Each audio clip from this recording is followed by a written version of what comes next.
The Kyle Tucker signing isn't even really official yet, and already there's talk about the Dodgers doing even more. Let's talk about it on this Sunday night edition of All Dodgers.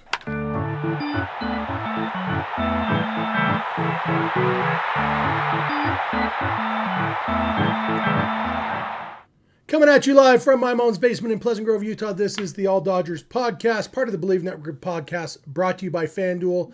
I am Jeff Snyder. I am solo tonight, and before you ask, I don't know why my face is so big on the screen. That's why I'm late, because I've been trying to figure out how to get this back to normal. Basically, what I'm saying is without Clint, I fall apart. But here we are. It's weird. When I have it in the two-shot, it looks normal, but like this, it's zoomed in. But you know what? That's not what we're here to talk about. It just means you get a little bit bigger view of my already large face. And today we are here to talk about the Dodgers, the Los Angeles Dodgers of Los Angeles, the baseball team, our favorite baseball team, who, let's face it, if you're not a Dodger fan, you probably hate them right now. And we're a little bit later, we're going to talk about that. Some of the hate the Dodgers get. We're going to look, I'm not going to say it's going to be unbiased, because look at me, I am a biased Dodger fan, but I am going to promise I'm bringing the facts, because that's what I do. And so sometimes the facts happen to support my bias, and this is one of those cases. We're going to talk about that a little bit later. But first, the Dodgers continue to be mentioned in trade rumors. It's Richie says it's Sunday night. How many times does Jeff ignore me tonight? One, at least. Starting now. Who's Richie? Dodgers continue to be mentioned in trade rumors. A couple of them we're going to talk about today. One of them is that the Red Sox remain interested in Dalton Rushing. The Red Sox have Carlos Narvaez, who was a solid rookie last year. He was very, very bad in the second half of the season, and so I think they aren't super confident that he is going to be able to handle the workload of a full season, and so they are looking into either a replacement as their starting catcher, or at least somebody to share the catching duties with him. Dalton Rushing's name comes up. The Red Sox were interested in Dalton Rushing at the trade deadline last year, and apparently they remain interested in him now, which is, understandable. Dalton Rushing, he's going to be a very good Major League Baseball player. I know not everybody agrees with that, because he struggled in his Major League call-up this past season, but I believe Dalton Rushing is going to be an excellent big league hitter. I think he's going to be a solid big league catcher defensively and an excellent hitter. He has been an excellent hitter at every level he has ever played in his whole life, and so I think it's just a matter of time. But not just a matter of time. It's a matter of getting consistent playing time. So I guess it's a different matter of time. And that's why I think the Dodgers might entertain offers to trade him. I don't know what the Dodgers' plan for Rushing is, but if they don't feel confident that they can get him, at least 300 plate appearances a year, then they might entertain trading him, because he is still a very highly valued prospect. While some Dodger fans may have just given up on him, some even going so far as to say the crazy thing that they should have kept Ben Rortvedt instead of him.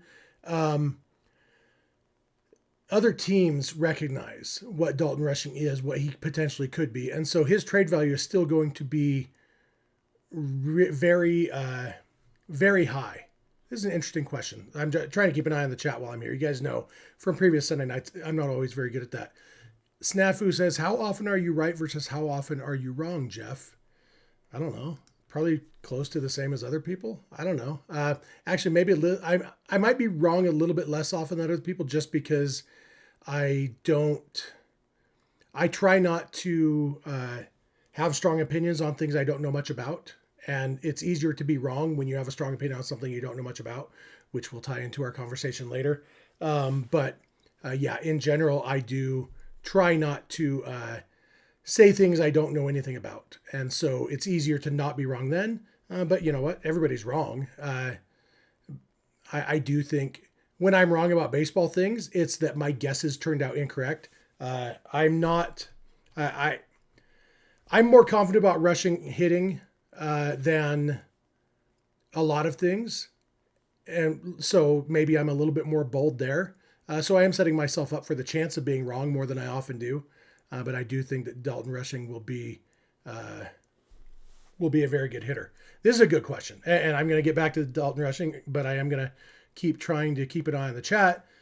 D. Pausa says, if you think Dalton Rushing will be a very good player because he's performed at every level, why wouldn't the same apply to Ryan Ward? And I'm not necessarily saying it wouldn't apply to Ryan Ward, but here's what I'm saying about Ryan Ward, who I love. Friend of the show, Ryan Ward. Wardo, been on the show. Great guy to talk to. I really hope good things happen for him. Ryan Ward is 27 years old. He has played 3 years at AAA. I don't think you can say to the same degree as Rushing that Ryan Ward has hit at every level he's been at, because Ryan Ward had a 748 OPS in a hitters league in Oklahoma City, his first time at AAA. Back when he was only 25, he had a 748 OPS. That's bad, especially in the PCL. The next year in Oklahoma City, it was up to 861. And then this last year was up to 937. It took Ryan Ward 3 years at AAA to become an elite AAA hitter. And so, yeah, I just don't think to the same degree you can say that Ryan Ward is hit at every level the way you can say it with Dalton Rushing. So that's the answer to that question, if that makes sense. Anyway, my concern about Dalton Rushing is getting him at bats, because I don't know that there's room for the Dodgers to get him at bats unless he really can play outfield. And that's the thing. We don't really know what his ability in the outfield is. They played a little tiny bit with it last year, and then they cut off that experiment. I don't know if that's because they decided he's not going to be an outfielder. They decided we can't do this in season, or something else. I think it's most likely that last one, that it's just, this is too big a thing to do in this, in the middle of a season. I don't know if he's been taking fly balls in the outfield this offseason or not.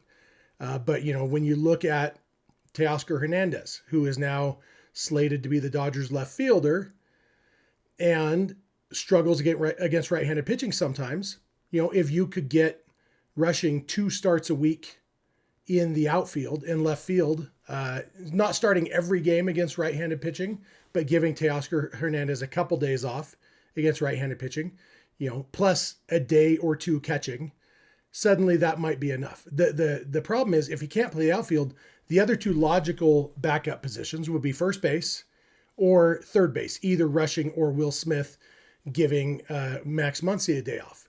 Problem is, Freeman and Muncy both bat left-handed, just like Rushing does. And so if you're giving Muncy a day off, it's going to be against a left-handed pitcher.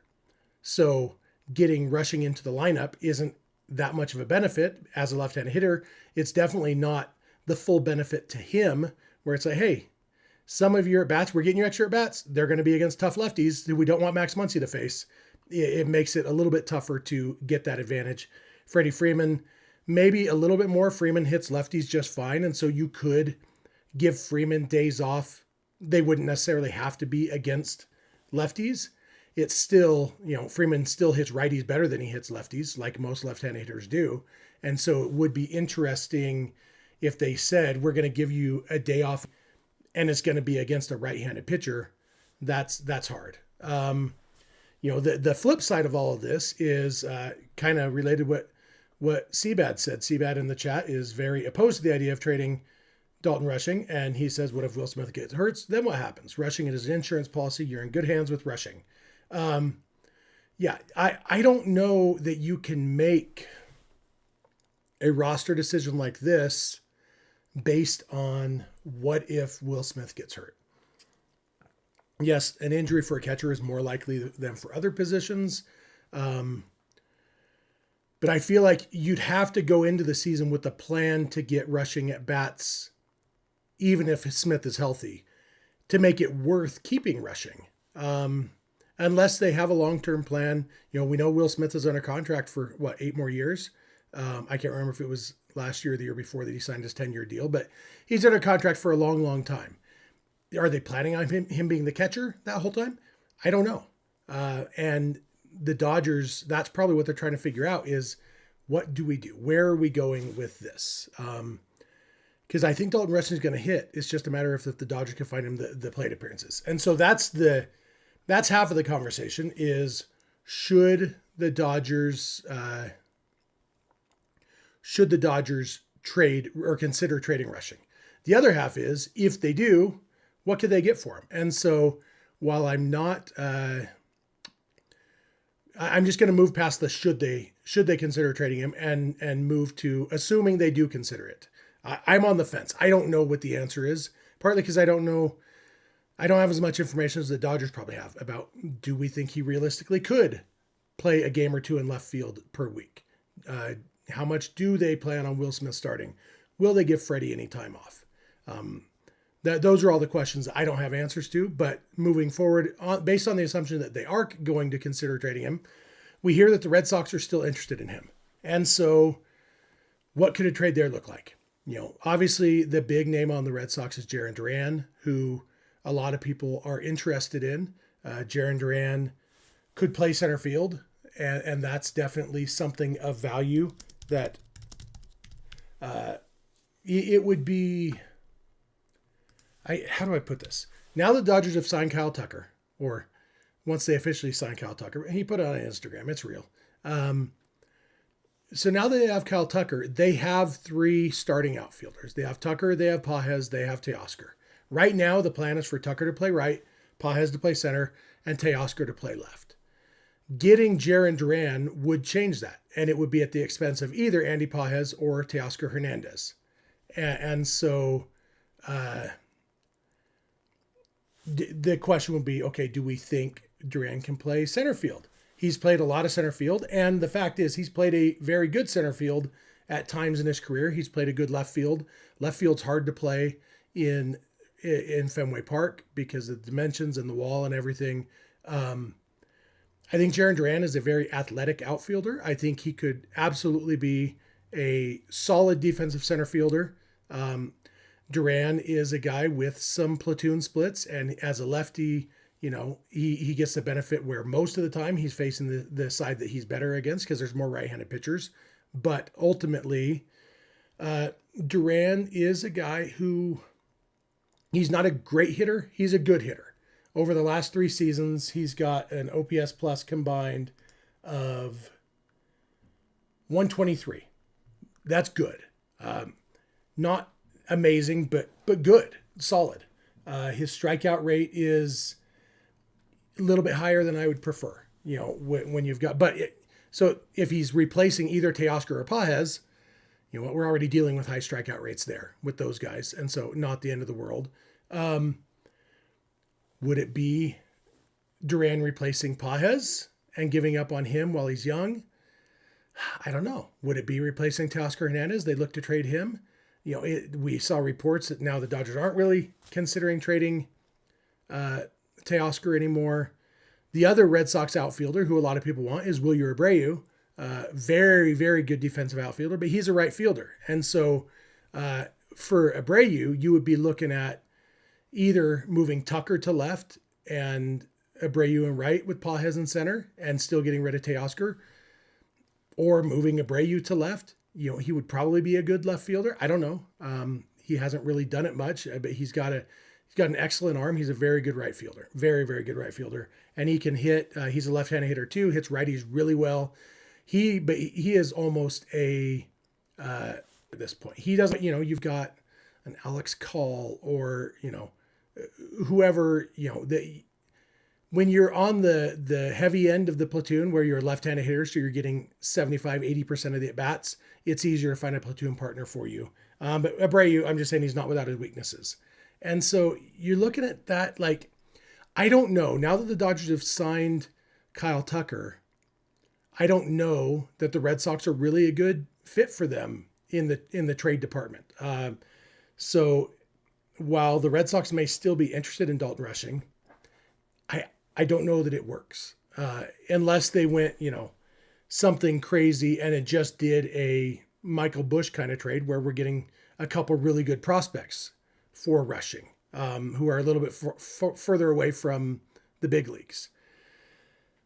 Yeah, I don't. It's I'm not an expert on the Red Sox farm system. I've looked at their prospect lists. Like, their top prospect is a shortstop. It's unlikely, I would think, that the Red Sox would trade their top prospect, a shortstop in a Dalton Rushing trade. So, and when you get beyond that, nothing really excites me that much. But again, I'm not an expert on the Red Sox farm system. I feel like, if it's the Red Sox, I think it's more likely the Dodgers figure out a way to get at bats for Rushing. Enigma says, okay.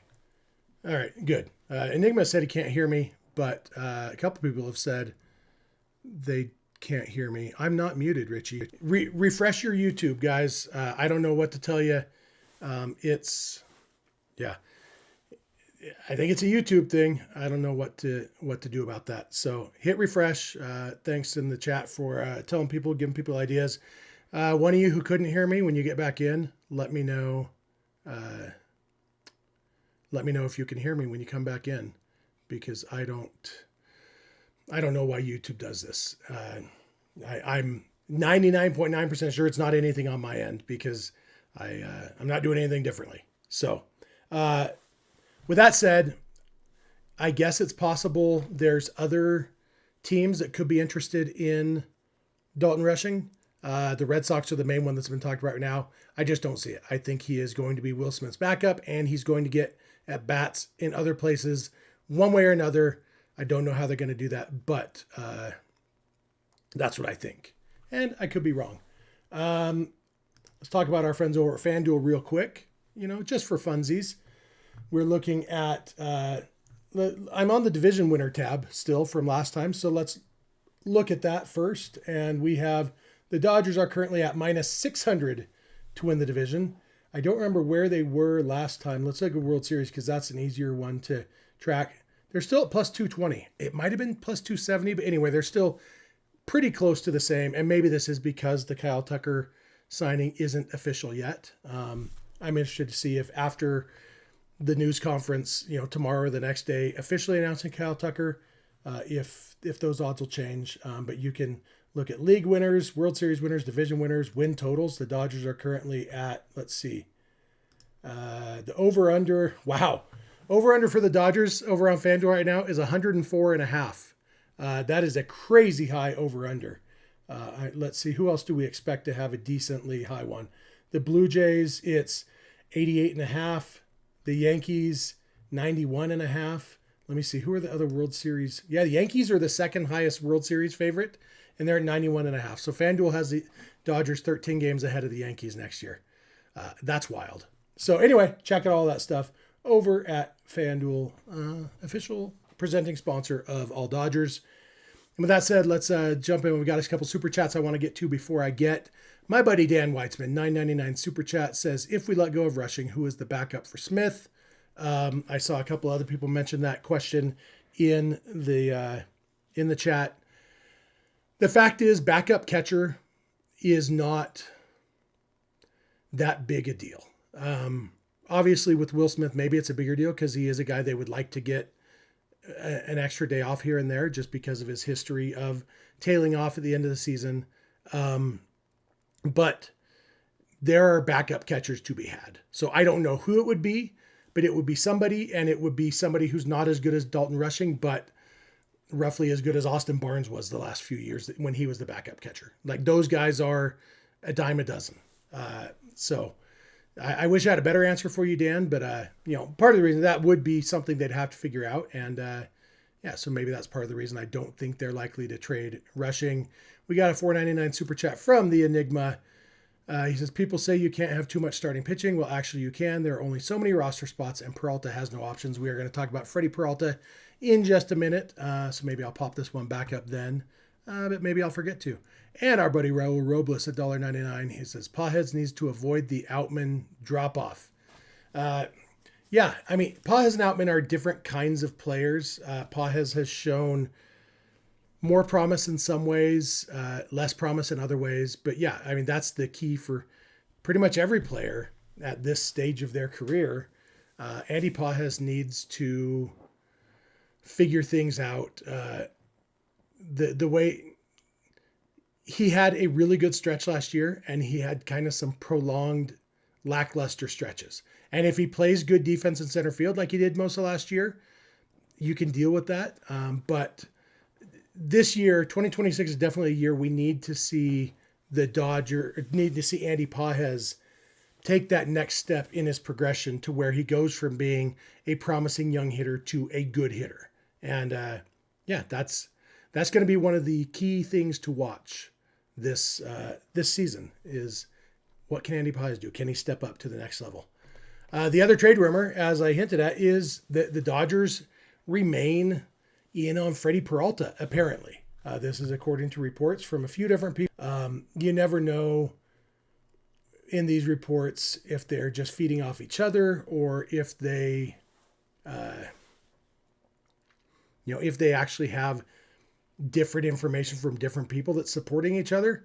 I have no idea. But when we talked about Freddy Peralta a couple weeks ago, we kind of agreed. Clint and I agreed that Peralta doesn't make that much sense for the Dodgers. And as Enigma said in the super chat a minute ago, people say you can't have too much starting pitching. Well, actually you can. There are only so many roster spots and Peralta has no options. The options part doesn't concern me as much because he's not a young guy. Like Freddy Peralta is not a guy who you would want to option. If you get Freddy Peralta, it's because he's going to be pitching. And so he's either going to be pitching or he's going to be hurt. And either of those situations, you don't need minor league options on a guy. The problem is, like, I don't know. I know Peralta wouldn't be one of the 4 best starters on the Dodgers. And I said the other week when we talked about this, that it only made sense to me if the Dodgers were actually looking at trading Tyler Glasnow, which there have been rumors about that. Those rumors don't make a lot of sense to me, honestly. I think Tyler Glasnow is very good. And he's another guy who's either going to be pitching well or he's going to be hurt. And the Dodgers have the depth to withstand both of those things.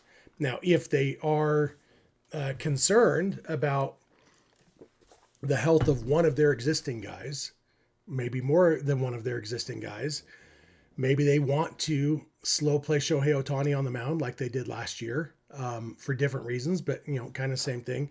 There's reasons you could see why the Dodgers might want to get Freddy Peralta. But, when you look at the big picture, especially the October picture, talking about pictures and pitchers in the same sentence, I know the difference between the words, I promise. My mouth just doesn't always. But when you look at the big picture, including October, if you go into October with Yoshinobu Yamamoto and Blake Snell and Tyler Glasnow and Shohei Ohtani and Freddy Peralta and Emmett Sheehan, and hypothetically, River Ryan and Gavin Stone, depending on how their first year back from injury seasons go, that might be the definition of too much starting pitching if all those guys are healthy. Of course, we've all been Dodger fans long enough to know that if all those guys are healthy, doesn't happen very often. It was a very rare thing in 2025 for the Dodgers to have those 4 aces all healthy. Plus Emmett Sheehan was healthy. Like they had plenty of starting pitching. That's rarely the case in October. Chances are somebody's going to be hurt or hurt enough that they're not fully effective. And so, yeah, would you like to have 5 really good starting pitchers, 6 really good starting pitchers? Yeah. But when with Peralta, you start looking at where he would fit in the rotation and what it would cost to acquire him. The Brewers aren't going to give Peralta away. He's in the last year of his contract, but he's getting paid relatively reasonably. I think it's like, $11 million, something like that. Yeah, where is it? So hard to scroll here sometimes. $8 million. Yeah, I mean, even the Brewers can afford $8 million. In fact, especially the Brewers. I'll talk about that in the next segment, talking about the cheapskate other teams. Even the Brewers can afford $8 million. And then there's a team option after that.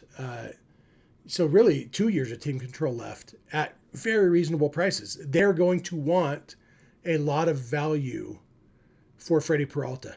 Does it make sense for the Dodgers to give up a lot of prospect capital for Freddy Peralta? I don't see it, and if they make a trade, we'll have to look at what the actual trade is and see, okay, who did they give up? Can we make this make sense? But just in the abstract, guessing what the Brewers would want in exchange for Freddy Peralta, it doesn't make sense to me. And so I don't know why these rumors are persisting. Maybe the Dodgers really are in on Peralta. Maybe there's something they really like about him, or maybe the Brewers' asking price is reasonable. But yeah, with the information I have, which is not much more than you have, maybe no more than you have, it doesn't make a lot of sense to me. Seth Klein, $2 super chat, says, Skubal is greater than Peralta. Absolutely. Skubal actually would take a king's ransom to get, whether he's making 19 million or 32 million next year, or somewhere in between. He would be very expensive to trade for, but Skubal is the kind of guy who absolutely makes the rotation better, even with the great rotation the Dodgers already have. I am all aboard the Skubal train if Skubal becomes available. Other than that, it's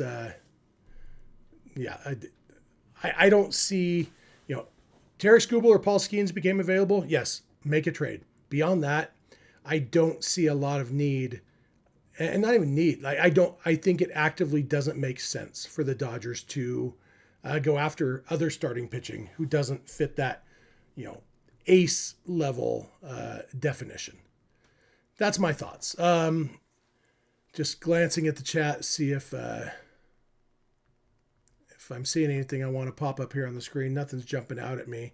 Not that they're not good comments. They're all great comments. GI says Milwaukee would probably ask for Sheehan at a minimum plus prospects. Not worth it. Yeah, like Sheehan and prospects. No, I think I said this a couple weeks ago. I think it's likely that Emmett Sheehan is roughly as good as Freddy Peralta in 2026, even before you factor in the team control and the cost and all of those things.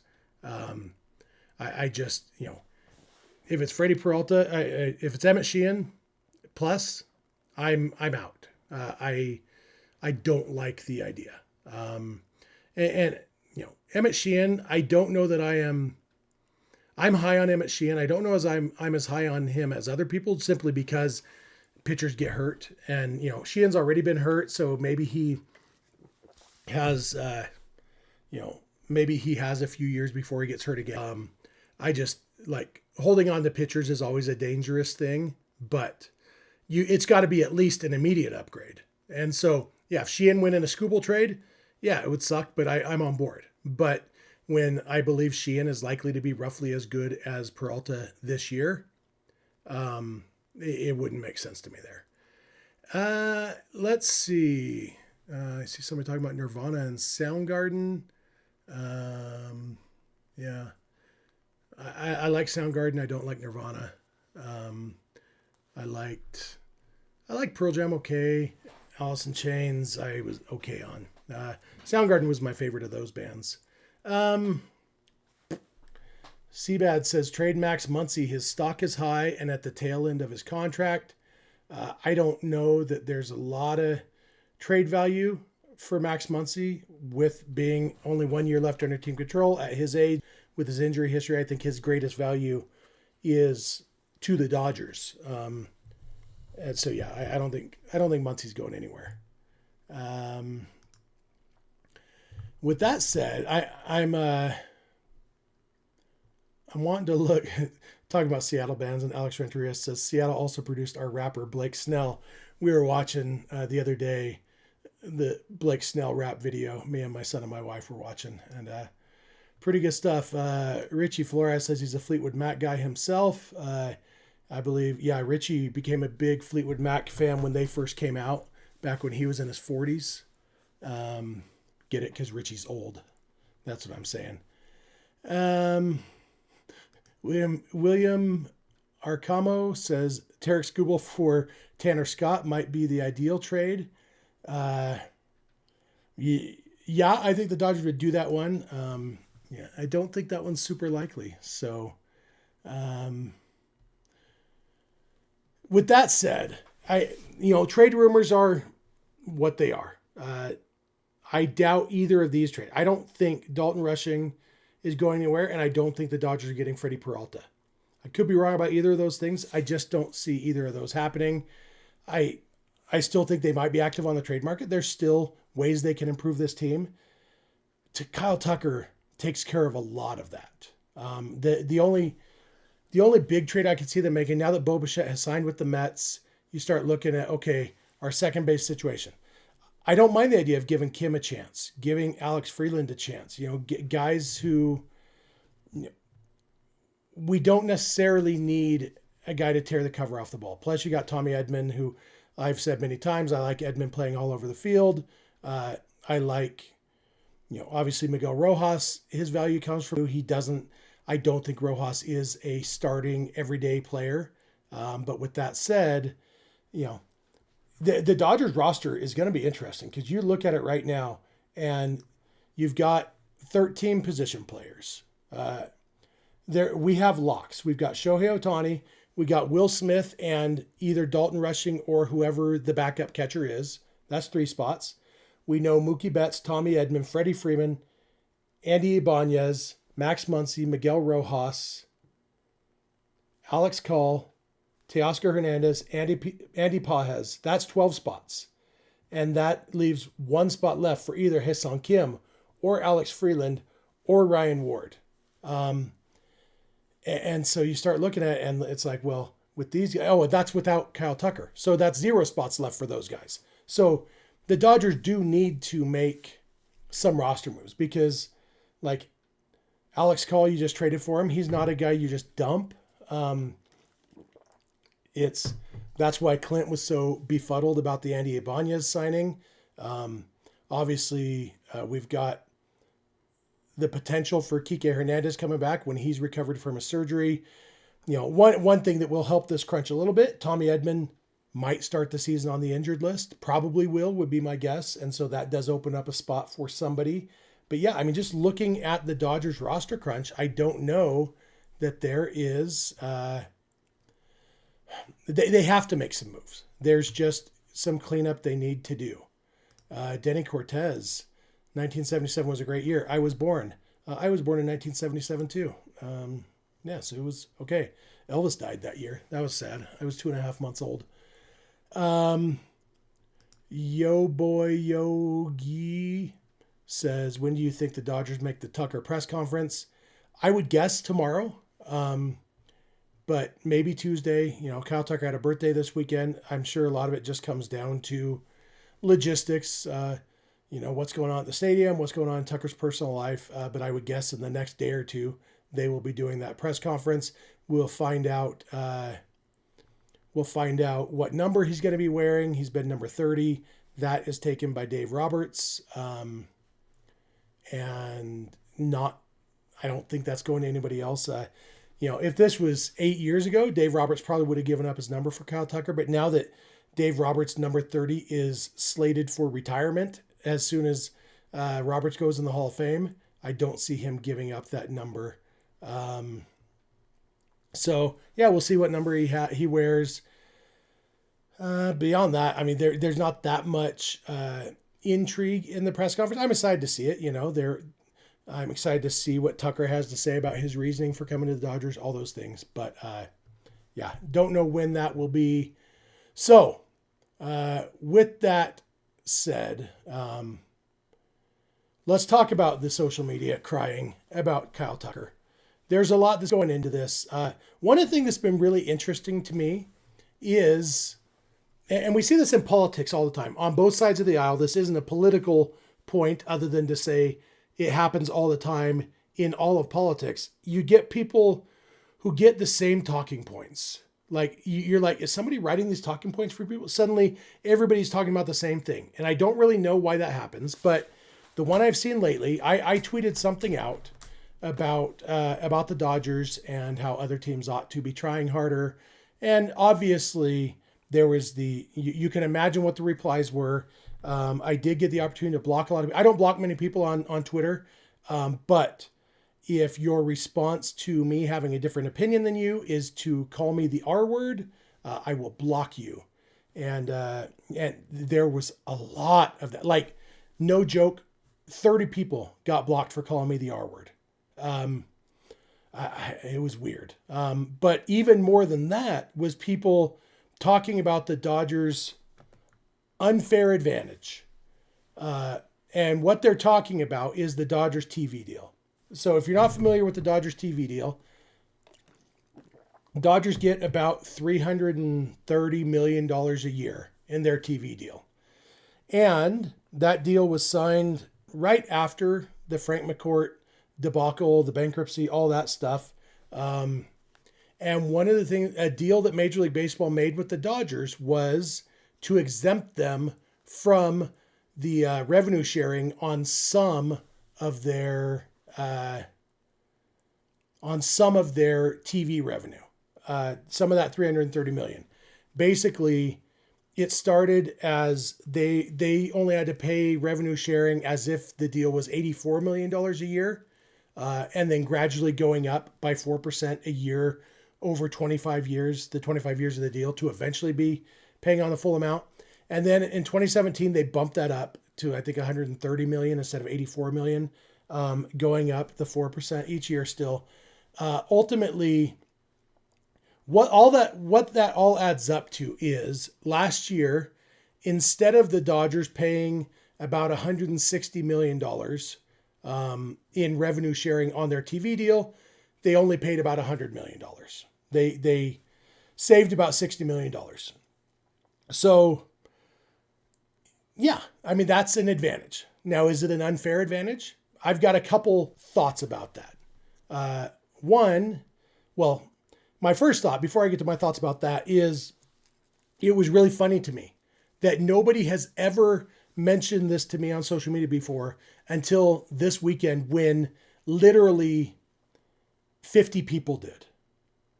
And so somebody just found out about this. Now, I, being a baseball fan, a Dodger fan all these years, I've known about this since the deal was first publicized back in 2013.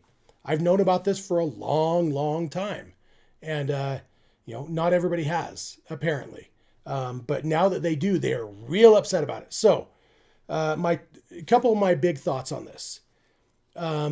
Is it an unfair advantage for the Dodgers to pay a lower percentage than other teams do of their TV deals?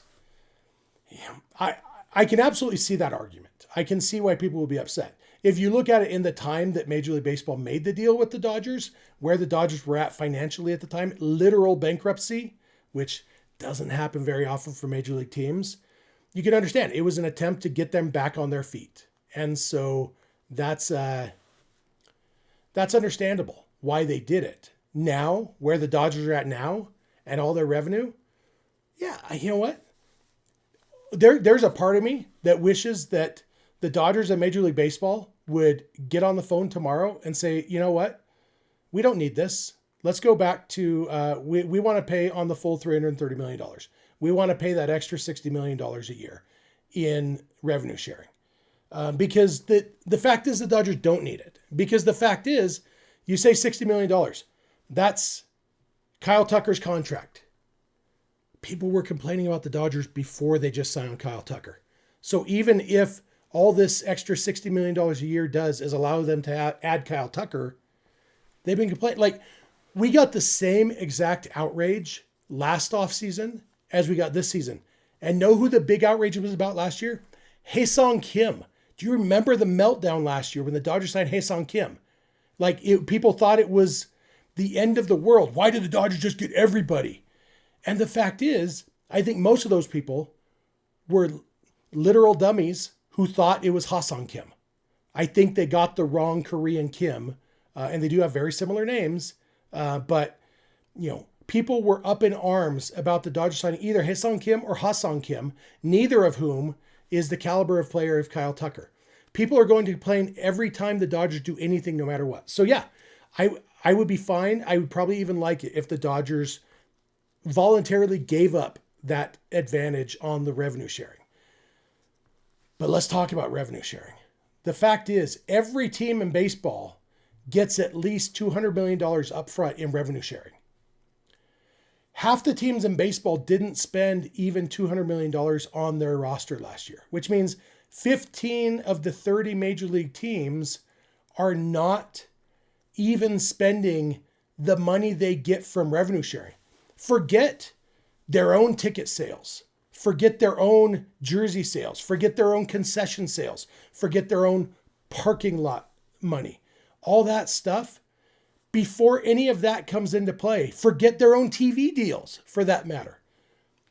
15 teams aren't even spending the money that is given to them.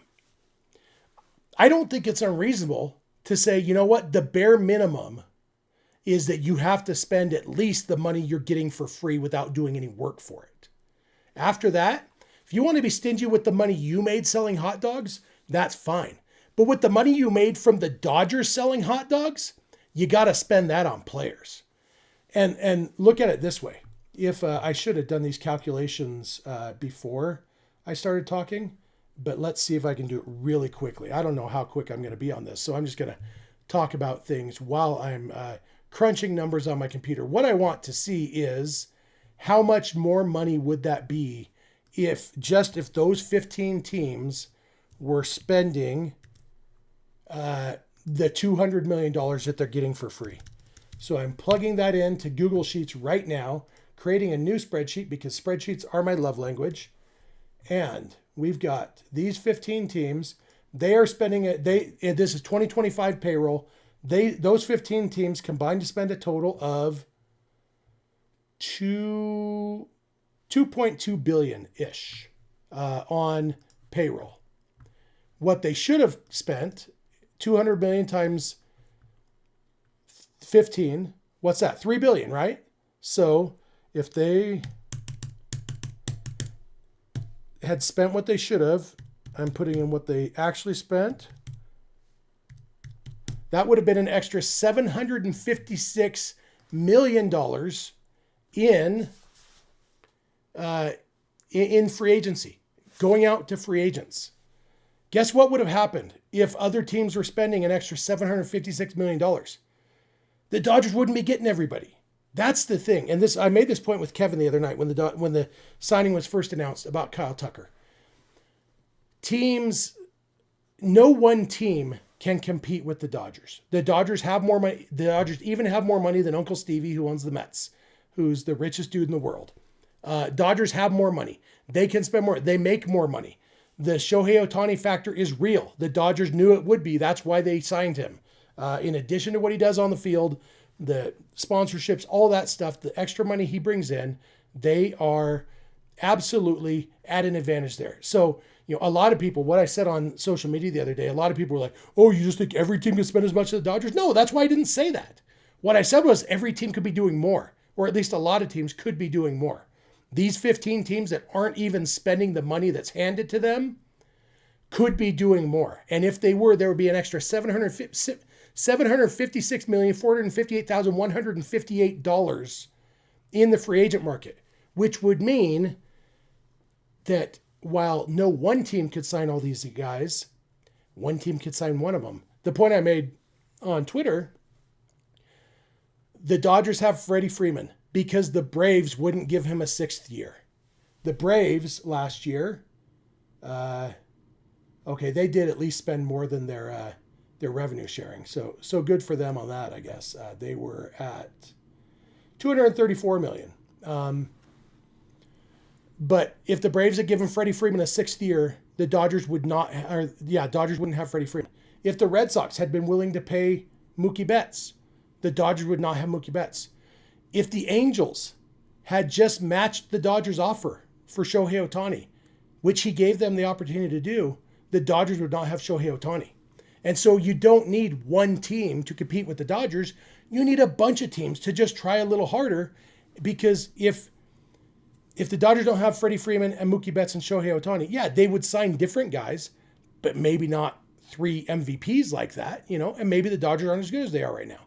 The fact is, if every other team was at least spending the bare minimum, $756 million, and that's not over a long contract. That's not saying, one team could sign a $750 million contract, a Juan Soto type of contract. No, this is $756 million in last year's salaries that teams could have been paying just with their revenue sharing money, which means by definition, still making a profit. They could have spent an extra $756 million between those 15 teams. Then you get to the other teams, the teams that are paying just more than that. The D-backs were paid $16 million more than just their revenue sharing. You think they could have bumped that up by 30 million? I bet they could have. And I'm not begrudging the D-backs. They went and got Corbin Burns. It burned them. They try, but the thing the Dodgers ownership has been willing to do that a lot of ownership hasn't been is to pump most of their revenue back into payroll. And if every other team was doing that, there would not be as many elite free agents. The fact is, elite baseball players don't grow on trees. They're not an unlimited resource. If somebody else had signed Kyle Tucker, the Dodgers would not have Kyle Tucker, and they wouldn't have somebody as good as Kyle Tucker because there's no other free agent on the market as good as Kyle Tucker. That would be, and like I said to Kevin the other day, now at this point, when we are 3 or 4 years into the Dodgers showing that they are the team most interested in winning, you're going to have guys like Tucker, who he probably just wanted to come to the Dodgers. But, Blake Snell signed with the Dodgers early last offseason because he had been through free agency the year before and saw, wow, none of these teams want to pay me, so I'm going to take a deal to opt out of it, and I'm going to sign with the Dodgers. And I'm going to sign early in the offseason because I want to go win. And guess what? Now that they've won 2 in a row, there's going to be more players who want to go win. The Dodgers are going to have to turn good players away, say, I'm sorry, we don't have room for you. And the good news for other teams is it's always cyclical, because the fact is the Dodgers don't have an opening at DH. The Dodgers were not in the Kyle Schwarber market this offseason because they don't have an opening at DH for the next decade. The Dodgers aren't in the market for a first baseman because they have Freddie Freeman for a couple more years. And that will continue to be the case, that's also why they try to keep their contracts kind of short a lot of the times. Ohtani and Yamamoto and Mookie are the exceptions there. Usually it's 4 or 5 year deals at the most. They did go to 6 with Freddie Freeman because the Braves wouldn't. But there will be opportunities for other teams to get in, because there will be guys who would like to come to the Dodgers and the Dodgers just don't have room for them. Then it becomes on the other teams to pay them and to show other players, look, we want to win. We are doing what we can to win baseball games, to win a World Series. The fact is, I've said this many times, it's unlikely that the Dodgers will win the World Series in 2026. Not because they're going to be bad or because they haven't done everything they could, but because the playoffs are a crapshoot. And being the best team in baseball doesn't always guarantee you're going to win the World Series. I've talked about it many times. You look at the Dodgers in 2025 with that highest payroll in baseball. They weren't even the best team in baseball. They had to go in and play in the wild card round. They had to beat the Brewers, who had the best record in baseball. They had to beat the Blue Jays, who had the best record in the American League. They almost lost to the Padres in the division series, and the year before. There has been plenty of times when the Dodgers almost didn't win the World Series the last 2 years. If Miguel Rojas's arm is a little bit weaker, Isaiah Kiner-Falefa scores in the bottom of the 9th inning and the Blue Jays won the World Series. It was literally, the Dodgers were an inch away from losing the World Series. So many times, so many different ways they could have lost it. Even though they had the highest payroll in baseball. The BC says that the playoffs were a crapshoot. Houston doesn't make 7 straight ALCS. I disagree. It's unlikely that the team makes the ALCS 7 straight years. How many times did they win the World Series? Twice. And they cheated to do one of them. So even with all of that, every time they add more playoff teams, it becomes more and more of a crapshoot. It becomes about who gets hot at the right time and who gets cold at the wrong time and all those things. And when I say, I don't mean there's no correlation to how good are you to how well you're going to do in the postseason, but anybody who's watched the Dodgers the last 13 years has to understand anything can happen in the postseason. And sometimes that works in our favor and sometimes it doesn't. And so all that to say, it's unlikely that the Dodgers will win the 2026 World Series. And if they don't, I hope it's a team that spent a lot of money so that other free agents will see, oh, look, this team spent money and it worked. I want to go to that organization. They're doing their best to win, because that's what baseball needs right now, is more teams who are visibly and openly trying to win, so that when that happens, when they do win, free agents will be appealed to go to that team. Because right now, why would the Dodgers not be their first choice? I guess if you actively don't want to live in Los Angeles, maybe there are some players who want to be, I want to win with the team that drafted me. I don't think many players have that kind of loyalty, because no teams have that kind of loyalty. And so that's a fluke, if nothing else. Clayton Kershaw got to play his whole career with the Dodgers because he won 2 Cy Young Awards before hitting free agency. Like, as much as I love the Dodgers, I'm loyal to the Dodgers as a fan. The Dodgers wouldn't have given Kershaw that contract if he wasn't the best pitcher in baseball. They would have tried to keep him if he was good, but you never know what happens. But the reason that Clayton Kershaw had the opportunity to spend his entire career with the Dodgers is because he won 2 Cy Young Awards before hitting free agency. And so the Dodgers valued him so highly that they kept him there. It's almost a fluke when that happens. It says nothing about the character of a player. It's been so funny to me, people criticizing Kyle Tucker's loyalty. It's like the Astros traded him. Like, he didn't have a say in whether or not he was going to stay with the team that drafted him. They traded him.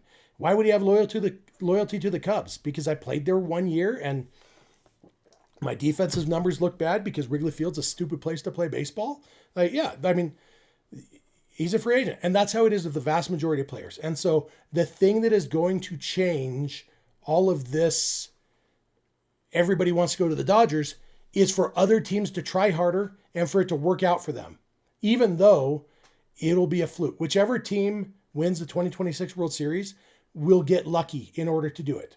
It won't be entirely luck, probably. It'll probably be a good team, but guess what? There's a lot of good teams, and one of them gets luckier than the others, and that one wins the World Series.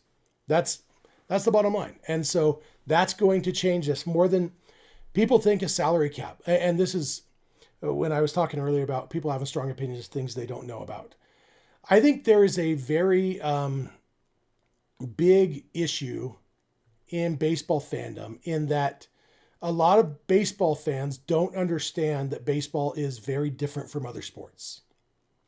And, they understand it's a different sport, but the dynamics of baseball are significantly different than the dynamics of football. I'll tell you what I mean. If you are an NFL team, let's say, call you the Schmatriots, and you have a quarterback named Schmom Schmady, guess what? He gets to be your quarterback every single game. So if you have the best quarterback in football, whether it's Tom Brady or Patrick Mahomes or whoever it is in that given day, that team has a huge advantage, a much better chance of winning the Super Bowl because you get to use that quarterback in every game, throwing to the same receivers, handing the ball off to the same running backs, being protected by the same offensive line. You can build a team and it's the same team every single game. In basketball, you've got the same 5 starters every game unless somebody's hurt. You know what? And in both of those sports, Tom Brady gets to choose, okay, I'm going to target Randy Moss right now. Patrick Mahomes will say, I've got Travis Kelce and I've got Xavier Worthy. I'm stretching my knowledge of football players, but the quarterback gets to choose who he's going to target with his throws, gets to choose when he's going to hand the ball off. They get to call their plays for their superstars. In basketball, you can put the ball in Michael Jordan's hands as often as you want to. And that's why you can win. If you have a guy as good as Michael Jordan, you can win pretty much every year because you can choose how often he gets the ball. In baseball, that doesn't happen.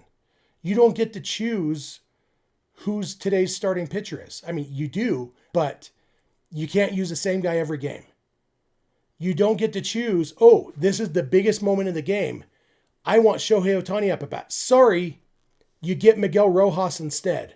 And sometimes Miguel Rojas comes through, but sometimes Andy Pages hits a weak grounder to shortstop with the bases loaded and 1 out in the top of the 10th inning in Game 7 of the World Series.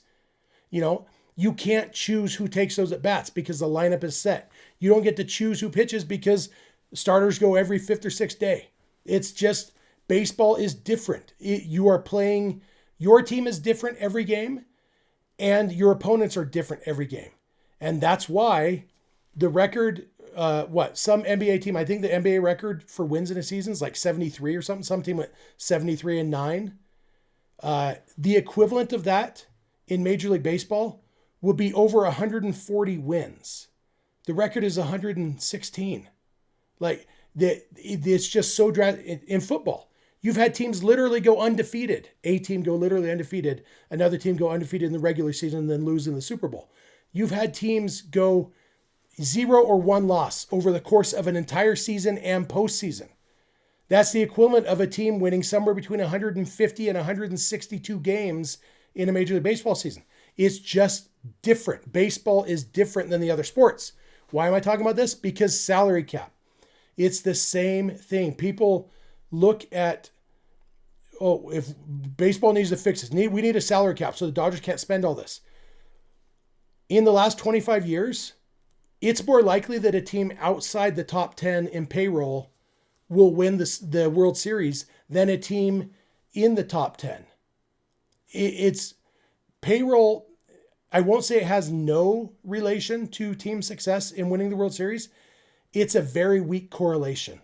The fact is the Dodgers winning the World Series last year with the highest payroll in baseball is the exception, not the common thing. It's not how it happens. Small market teams that make it to the World Series far more often than they make it to the Super Bowl or the NBA Finals. You winning the World Series, much more diversity of winners, parity, if you will, than in the NFL and the NBA. It's so much easier to create a dynasty in the NFL and the NBA because one player can entirely change a team, 1 or 2 players. In baseball, it's just not the same way. For as good as Shohei Ohtani's been the last 2 years, unanimous MVP both years with the Dodgers would not have won the World Series if they had just gone and gotten Shohei Ohtani. It was having who hit the walk-off grand slam in Game 1 of the World Series after Ohtani popped up? That was Freddie Freeman. Who hit the game-winning homer in the 2025 Game 7?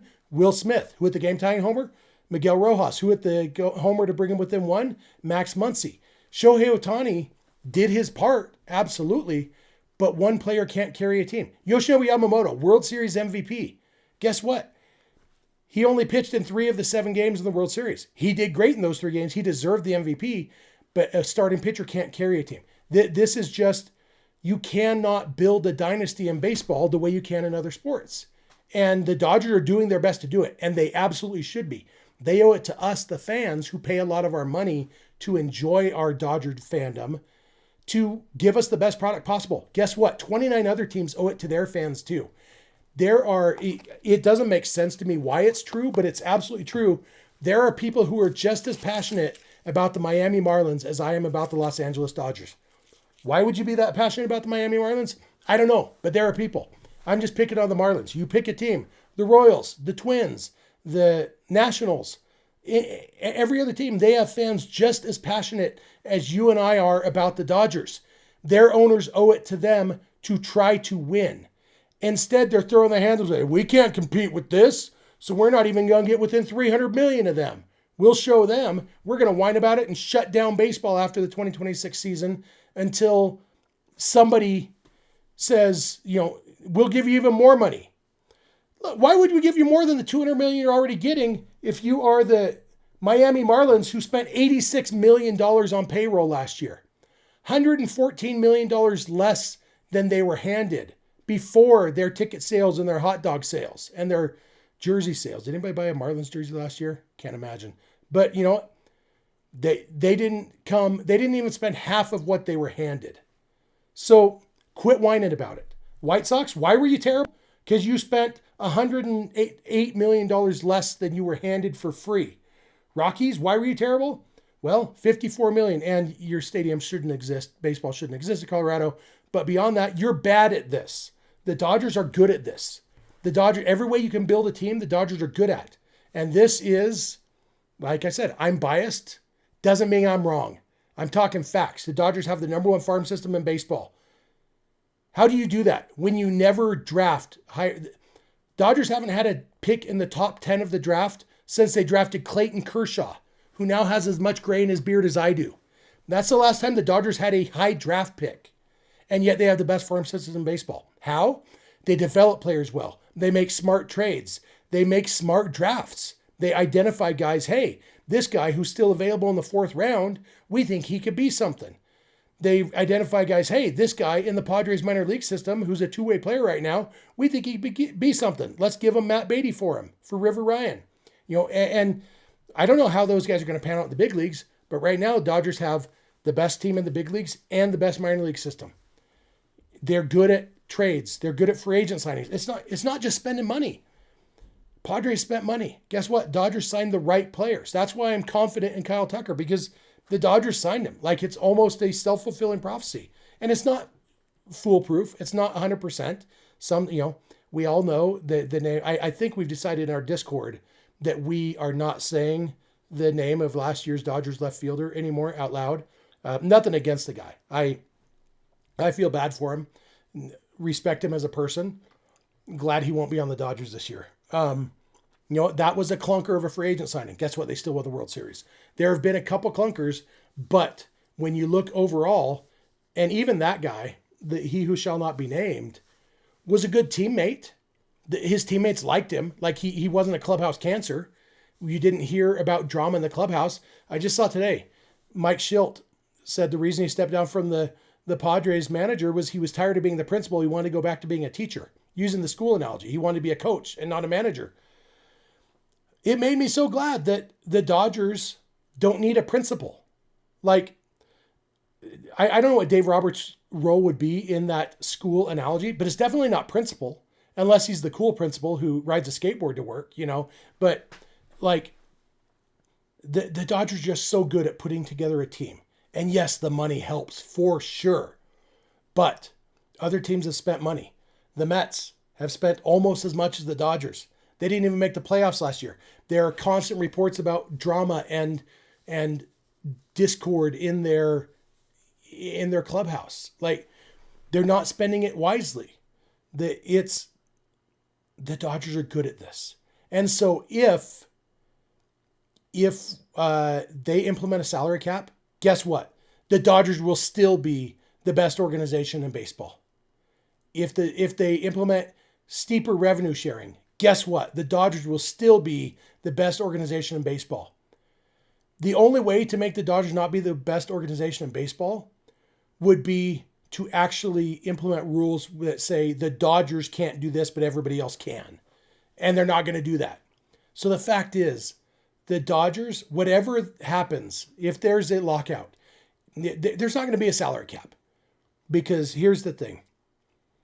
The only way the players would go for a salary cap was if that cap number was based on a percentage of revenue.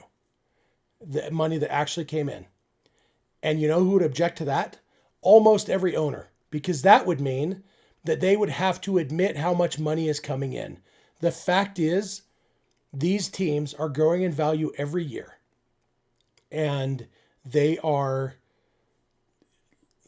you don't see owners lining up to sell their teams. Artie Moreno thought about selling his team and then he didn't. You know why? Because even poorly run and unsuccessful, it still makes more financial sense to keep owning them than to sell them. That's all the evidence you need. The fact that Artie Moreno, the worst owner in baseball, maybe, there's competition, didn't sell the team when he had the opportunity, tells you all you need to know. Being a baseball owner is a lucrative business. And so in order for them to actually tie the salary cap to a percentage of revenue, they would have to admit how much money they're making. Right now, only the Braves have open books, and that's because they're owned by a publicly owned company. Every other team in baseball can lie about how much they make. They can lie in legal ways. They can, oh, that wasn't revenue. That was through our the hotel that's on our property. They can all hide revenue, and that's what they do.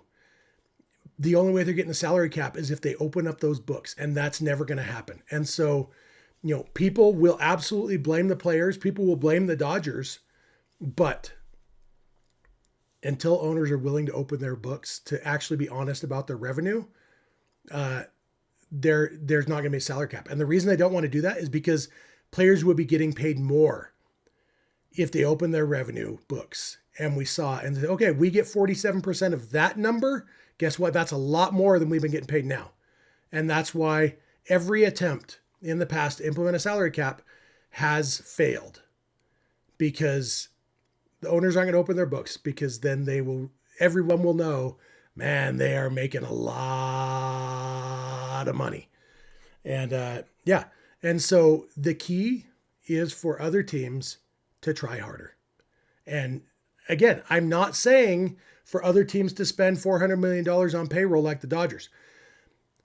Every guy who doesn't sign with the Dodgers is less money that the Dodgers are spending on their payroll. You want to get the payrolls closer, you spend more, because that's less that the Dodgers can spend. If Kyle Tucker had signed somewhere else, if Kyle Tucker had signed with the Mets would have a higher payroll than the Dodgers right now. And guess what? People wouldn't be crying about it. People would be saying, oh, finally, somebody other than the Dodgers. It's not an issue with people spending money. It's an issue with the Dodgers spending money and being successful doing it. And so maybe, I say there's a 60% chance the Dodgers don't win the World Series this year. And even that's a homerish view. I would guess if you looked at the actual odds, the Dodgers probably have like a 25% chance at most of winning the World Series. Whatever that number is, they're more likely to not win. And maybe that helps things. Maybe if some team that only spent, $300 million on payroll, $250 million on payroll, if one of those teams wins, people will remember, oh yeah, remember how we have tons of evidence that World Series success has almost nothing to do with payroll?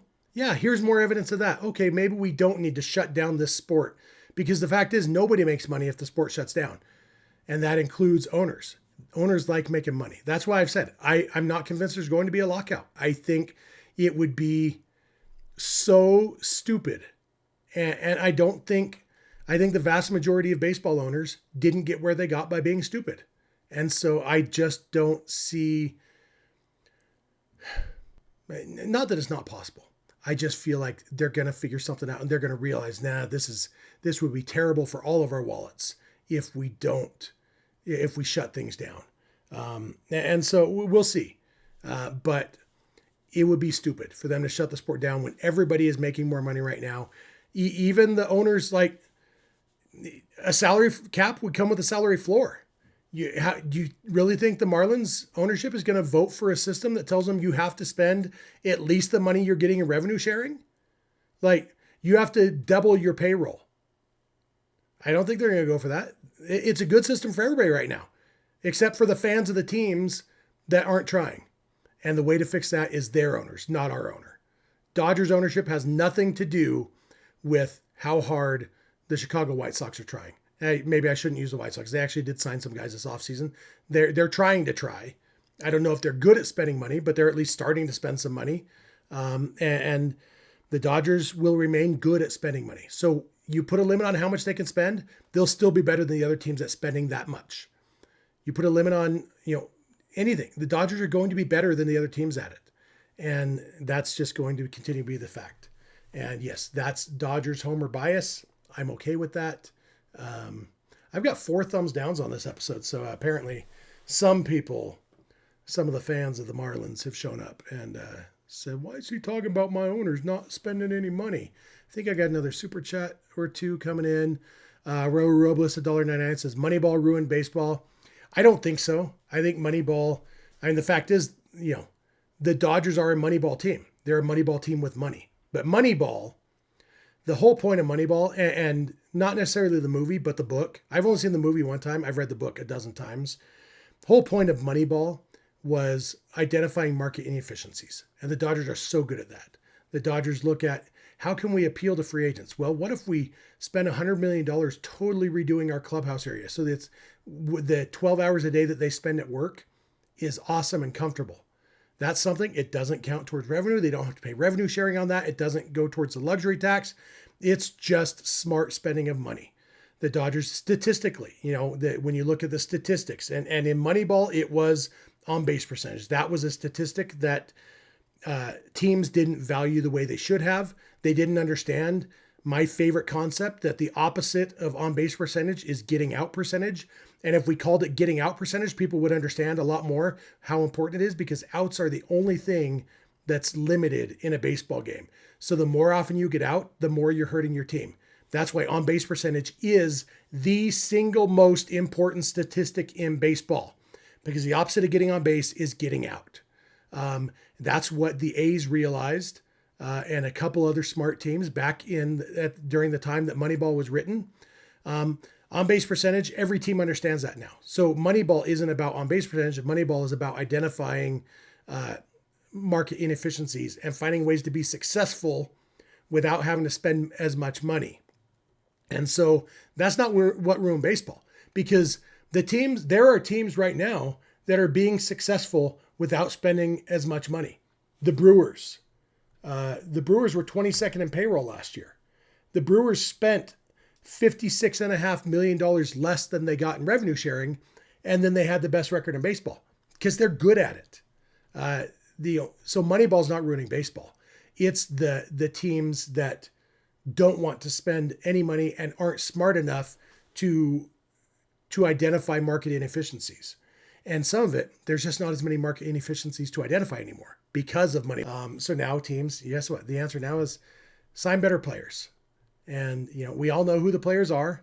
And like, you're the Marlins. It's one thing if you're like, I'm not going to pick on any particular team. If you play in a city, hypothetically speaking, if you play in a city that is too cold in the wintertime and too hot and humid in the summertime, and there's a lot of mosquitoes, and it's like, hey, come play for us.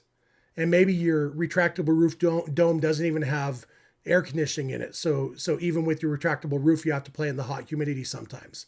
I'm still talking about the Brewers here. It's going to be hard. Even with the salary cap, it's going to be hard for the Brewers to attract free agents, because Milwaukee, no offense to any of you from Milwaukee, it's not as nice a city as some other cities that have major league teams. The Marlins, no excuse. They've got a beautiful stadium with a dome, with air conditioning. Miami is a great city. Like, no excuse for the Marlins to not be trying to sign free agents. They tried one time. They signed a bunch of free agents. Then things didn't work out. They traded all of them. That was when they signed, who was it? Jose Reyes and like a handful of other guys in the one offseason. And then they just jettisoned all of them because it didn't work out. But if you play in Miami or Toronto or San Francisco, or, there's so many good cities in Major League Baseball that these teams ought to be. Seattle. Seattle's a great city. The Mariners spent less than they got in revenue sharing. They spent $5.5 million less than they got in revenue sharing last year. They almost made it to the World Series. If you want more evidence that revenue or that payroll and success aren't tied that closely together, the Mariners came very close to making the World Series and didn't even spend their revenue sharing money. So there is no excuse for a lot of these teams to not be trying harder. They need to be trying harder. That's the answer to all of what ails baseball. And then if they're trying Parity, then you start looking at other things. Okay, well then let's tweak this and tweak this. But like, there's part of me that almost hopes they do implement a salary cap just so that other fans of other teams will say, wait, my team still sucks. My owners are still cheapskates. They're still spending the absolute minimum that the league will allow. Unless the cap and the floor are within like $5 million of each other, you're going to still have cheapskate owners who are spending the absolute minimum because they're more interested in making a profit, a bigger profit, than they are in having success and paying back their loyal fans. You're still going to have these teams.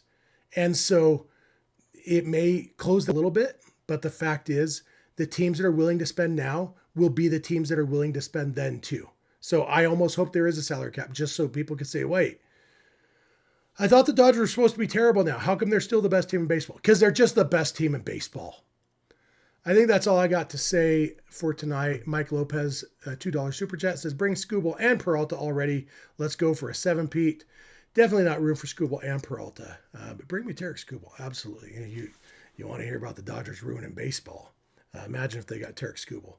It would be worth it almost just for just for the outrage on the internet. But, anyway, I rambled a lot there. I didn't look at the chat at all while I was doing that. I'm sorry. But I appreciate all of you for being here. I think that's all I have to say for tonight.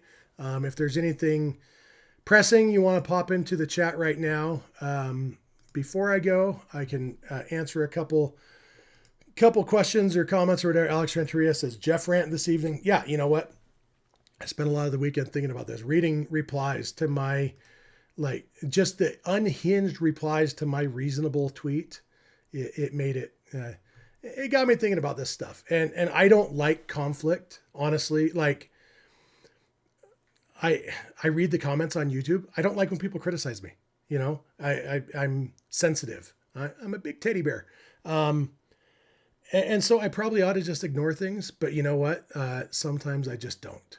And when people are being dumb, and I don't call people dumb very often, not as often as I do in my head anyway. I don't say it out loud as often. But there was a lot of dumb things I read this weekend from people who are just not putting any critical thinking into anything. And you know what? I have a podcast. I'm doing a solo show. I'm going to rant about it a little bit. So JY Kim says, to be fair, no one remembers almost winners, hence the perception problem. Yeah, but you still got winners too. I mean, the fact is that in the last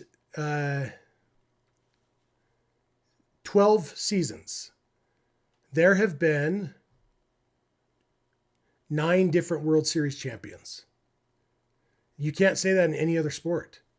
12 seasons, 9 different World Series champions. The only repeats, the Astros, who had to cheat to win one of them, and the Dodgers, who've won 3. They've won 5 of those 12. The other 7 have been won by 7 different teams. And so it's not just the almost winners. And even if you believe it, Toronto fans are never going to forget their 2025 Blue Jays. It was a great team. It was a fun team. It was a classic World Series, maybe the best World Series, definitely in my lifetime. Just absolute classic, everything about that. Blue Jays fans are going to remember those almost winners. Just like we remember, we think about Max Muncy's walk-off homer in Game 3 of the 2018 World Series. That was the only game the Dodgers won in that series. It's still a moment we remember. Yeah, we prefer when they win it all, but fans of the teams remember the almost winners, even when they selectively forget when they want to complain about it. But the fact is, Padre fans are still living off the fact that they beat the Dodgers in a short series 3 years ago. So, or 4 years ago now, 3.5 years ago. So, fans remember. All Dodgers, that's me. Is Clint in here? I think Clint must be in here. Hey, Clint, if you want to hop in, you can. I know that on the 2-shot, my face isn't so big, but yeah. Clint says, mash that thumbs up for Jeff. I agree. Ray Soto 323 499 super chat says the unfair advantage segment was fire. You learned me something. Salute. Hey, salute right back to you, Ray Soto. I appreciate you. Mr. Seabat says I need a cookie dough milkshake. Taco Amigo is closed on Sundays. But you know what? Cookie dough milkshake sounds good. I may head down to Taco Amigo. Taco Amigo is a little local place here in Pleasant Grove. The owner is a good friend of mine, and they're called Taco Amigo. Don't tell my friends, but I don't get the food. I just get the shakes there. Their shakes are real good. So, yeah, if you're ever in Pleasant Grove, hit up Taco Amigo. Let's see. Charles Wang, Edmund, Kim are fine. Maybe shortstop if you move best to second base. Yeah, we'll see. Mookie's going to be the shortstop at least in 2026. I do think that second base is his long-term, excuse me, spot. But I think for the next year or two at least, he's going to stick at shortstop. Some of it may just come down to who the Dodgers acquire. The Dodgers don't have a lot of infield depth in their prospect system. They have the number 1 farm system, but it's very heavy on outfielders and pitchers, not so much on infielders. And so we'll see what happens going forward. The Dodgers are going to have to do some in free agency, especially for the infield. But that it leaves intrigue. And that's the thing that drives me crazy. People are like, why even watch the season? We already know what's going to happen. tell me you're not a baseball fan without telling me you're not a baseball fan. Like the baseball season, guess what? Most of the time, you're not going to be playing against the Dodgers. You're going to be playing against other teams. You're going to be 5/6 of the teams in baseball aren't even competing with the Dodgers in the division. 25 out of 30 teams won't play the Dodgers. There's probably 23 teams that won't play the Dodgers in a meaningful game in 2026. So stop worrying about the Dodgers. Go enjoy baseball. Baseball's a fun sport. That's Bloodhound Lil Jeff says, Jeff, do you think the addition of Kyle Tucker adds enough friendship value to the squad? You know what? We can only hope the Dodgers can match the Blue Jays in the power of love. The glory of love, as Peter Cetera put it. Yeah, you know what? We'll have to see. But you know what? I hope he brings vibes. And mostly I hope he brings OBP, baby, because that's the most important stat in baseball. Sling says, talk about how opposing fans think Dodger fans shouldn't be happy that we're spending money. Yeah, it's crazy. Like I'd be embarrassed if I was a Dodger fan. No, you wouldn't. Don't tell me what, and the worst is when people tell me what I would think if I was in their shoes. You'd be complaining just as much. Dude, I was on Twitter when Frank McCourt drove the Dodgers into bankruptcy. Look at my tweets. If I was complaining, it wasn't about other teams. It was about my team's crappy owner. That's how it should be. Complain about your team's crappy owner. Don't complain about my team's great owner. That's my Snafu says I have a doctorate in yapology. I could do a TED talk. I did do a Sabre convention presentation back in 2020. It was a virtual convention because of the pandemic. But yeah, I did a fun little presentation on Gary Templeton's 1979 season. It's out on YouTube somewhere, so you should go check that out. Not quite a TED talk, but Sabre convention. I'd rather do a Sabre convention presentation than a TED talk. Richie asks, how are my feelings on mental toughness? I'm a fan. Yeah. Thanks. Alex says, Jeff, I always pegged you as a big softy teddy bear. Yeah, I'm not even joking. Like I'm a crybaby. I'll tell you this, when my wife and I were first married, living in our first apartment, a little basement apartment in Orem, Utah, and we were watching Forrest Gump. And when Forrest, spoiler alert, if you haven't seen Forrest Gump, I'm about to spoil it, okay? So Jenny dies, and when Forrest is at the cemetery talking to Jenny's grave, me and my wife are just sobbing. And then my wife, through tears, says, our kids are never going to want to watch movies with us because we're crybabies. And it's true. We're both crybabies, you know? I cried watching Lord of the Rings tonight. You know, if you've been paying attention to me long enough, you've seen me cry on this, not this pod. I don't know if I've cried on All Dodgers yet. On my old show, absolutely cried. I podcasted through tears after Game 5 of the 2019 NLDS. Yeah, I mean, there's been tears. So, yeah, I'm a big softy, crybaby, whatever you want to call it. Let's see, just scanning through the chat. Showtime says they keep saying the 2020 World Series win doesn't count. Yeah, that's been, Mickey Mouse ring. Hey, guess what? I'll take a Mickey Mouse ring over a Mickey Mouse not winning the World Series. You couldn't even win the World Series in the easy season? What's wrong with your team? Because it wasn't easy. It was the hardest postseason ever. 13 games the Dodgers had to win. First team ever to win 13 games in a postseason. 0 home game. Rangers and the 2025 Los Angeles Dodgers. Elisheva question, how do you personally feel about Kershaw pitching the WBC? Yeah, we haven't talked about this much. At least I haven't. I love it. I think it's great. Kershaw, where he's going to be the only guy on the U.S. roster who isn't preparing for a season, who isn't worried about hurting himself for the meaningful games. He can just go out there and just have fun. And I love his attitude about it, that he knows he is not going to be the best pitcher on the team. He's there to help. Hey, we're playing Great Britain. Guess what? D-Row, we can beat Great Britain even with me pitching. Put me in, coach. Save the Bullets and whoever else for the later games against tougher teams. Let me pitch against these worst teams. And you want me to pitch back-to-back games? Sweet, I'm on. I blow up my arm? Big deal. I've got the rest of my life to recuperate, So I love it. The fact that I get to watch I'll tell you this. I am more likely to watch more World Baseball Classic games because Clayton Kershaw's pitching, because he's my favorite player of all time. Thank you for that question. I like that. See, Mr. Seabad says new to the swag shop is the Jeff life-size Dodgers teddy bear. Now, are we talking Jeff size or like what you think of when you think of a life-size teddy bear, because Jeff's size is pretty darn big. It's a lot of material, a lot of stuffing. Might be cost prohibitive. BC says in the 90s, baseball had a Toronto repeat and a Yankees three-peat. Almost in the 90s, I guess. The last of the Yankees three-peat came in 2000. But yeah, I mean, but since then, like there has been more parity in baseball, and that's by design. Baseball, Major League Baseball has designed the postseason to be about winning a tournament, not about determining who the best team is. The regular season determines who the best team is. The postseason determines who won the tournament. The fact is, in 2025, the Dodgers won both. Actually, no, 2020, the Dodgers won both. Last year, Dodgers didn't win the best team tournament, the 162-game tournament. They didn't win that one. They won the piece of metal after the tournament that they played 17 games in. And you know what? That's the one that we liked. And the other 162 games were fun too. But they only give a piece of metal for the tournament. Just looking more at the chat. Elisheva says, question, how would you feel about Alex Freeland playing third base as a platoon in the post-Muncy future? Yeah, you know what? Alex Freeland, if he can prove he can hit at the big league level, I hope he can. I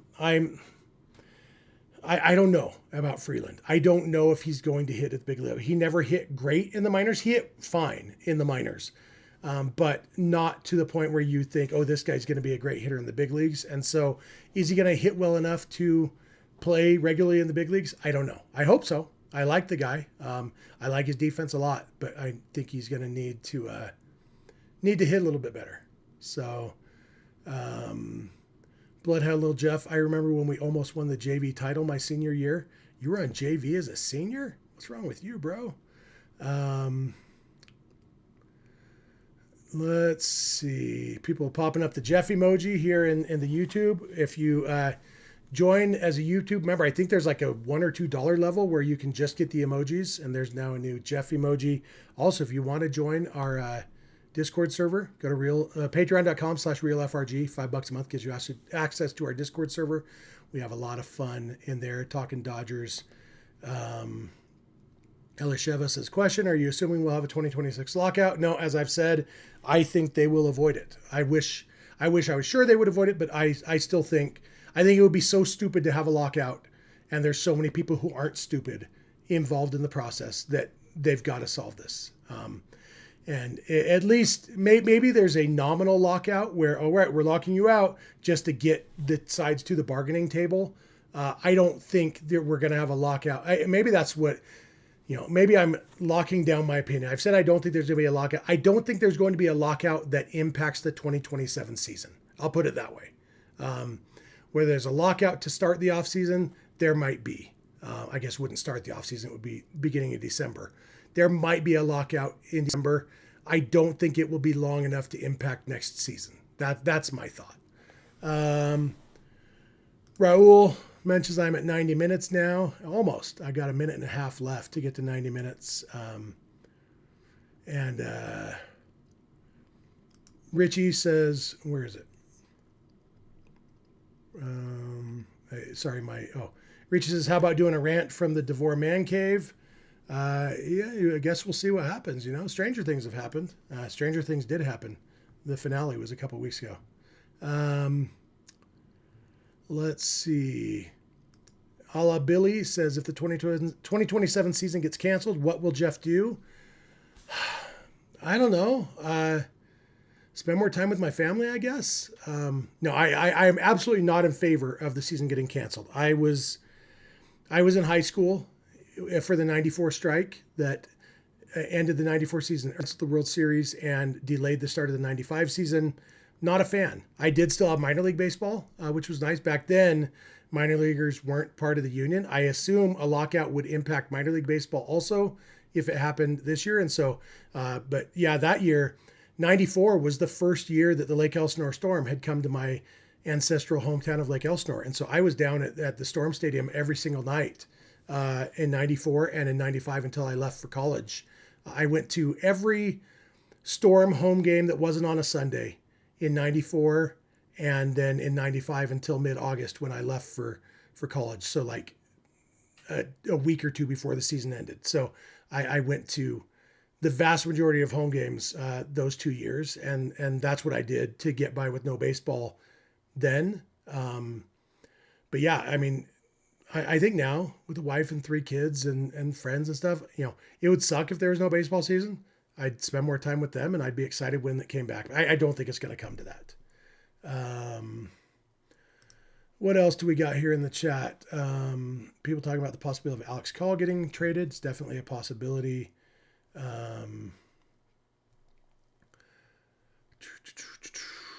Somebody said Alex Call has no trade value. I disagree with that. I definitely think he has trade, not a huge trade chip, but he's got trade value for sure. Got another super chat. Maybe just the one from Mike Lopez, $2 super chat. Are we going to play Timmy Trumpet see Timmy Trumpet wearing Dodger blue? Yeah, absolutely. Oh, Timmy Trumpet, the actual musician. I see. Yeah, I don't know. I guess we'll see. I still wish that they would change to the other Timmy Trumpet song, just because I think Freaks, it's one of the greatest songs of all time. Edwin Diaz's song is fine too. And so if he wants to stick with that one, that's fine. Let's see. Richie, hey Jeff, what was your first favorite album? I talked about this, I think it was on here recently. Vanilla Ice in 1989. My sister got me the Vanilla Ice To the Extreme tape for Christmas. And my dad looked at it and read the lyrics and said, yeah, you're not listening to this, my 12-year-old son. And so he allowed me to make a copy of the tape of the songs that were okay. So I had, I had Ice Ice Baby, and I played that funky music, and I had, a handful of them. Like Stop That Train was not allowed. There was a few, some terrible ones. Like if you've never heard Rasta Man by Vanilla Ice, it's the worst thing ever. He's pretending to be Jamaican. He's got a song called I Love You, that the chorus goes, I love you because I love you, I love you because I love you. Girl, I keep thinking of how I feel. It's terrible. But that might have been my first favorite album. That was, no, before that, Beastie Boys. When I was in 4th grade, License to Ill, is that what it was called? That came out. I remember sitting in my bedroom with my friend Dustin Naylor, who I think is a Padres fan now. He wasn't back then, or at least he didn't admit it back then. But me and Dustin listening to Beastie Boys in my bedroom, and kind of the same thing. I'm like, wait, I remember asking my mom, what's a porno mag? First CD I ever bought, I bought 4 CDs at the same time. I joined the BMG Music Club. You remember those where you get free CDs and then you have to buy some later and stuff. And the 4 CDs I got for free were Bryan Adams' Waking Up the Neighbors, the soundtrack to The Thing, which I got because I loved End of the Road by Boyz II Men. And then there was the CD by the band Arrested Development that had Tennessee and Mr. Wendell on it. Love that album. Cyrus, because I had heard Achy Breaky Heart on Kiss FM, and I liked that song. And honestly, I listened to that CD and I said, wow, Achy Breaky Heart is my least favorite song on this album. And that was the CD that got me into country music. And from then on, I was mostly into country music. I'm still 90% of the time that I'm in my car, I'm listening to Prime Country on Sirius XM. That's 80s and 90s country. That's my music. And so those were the first 4 CDs I bought, and I still love all 4 of them. But Billy Ray Cyrus's one was actually the one that got me into country music, surprisingly, because Billy Ray Cyrus, everybody thinks of as just a one-hit wonder. He actually had some good songs. So anyway, that is more answer than the question you asked for, Richie, but I hope that's enough of an answer. Scrolling down. Am I excited to see Timmy Trumpet at Dodger Stadium? No, I don't know. If he plays Freaks, I will be, or at least enjoy watching him play Freaks. Nowhere Ortega says, I teared up when Freddy hit that grand slam in World Series Game 1. That was awesome. Like I've told that story. I mean, I told it that night on my old show.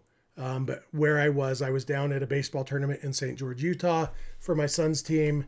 and we had all my son's teammates and their parents over at the house where we were staying that we were renting from my friend. And so the boys were in the theater room watching the game, and the parents, we were out in the living room watching the game. And my son came out because, like, when the Dodgers got bases loaded, he wanted to be near me if the Dodgers won the game. So he was standing right behind me.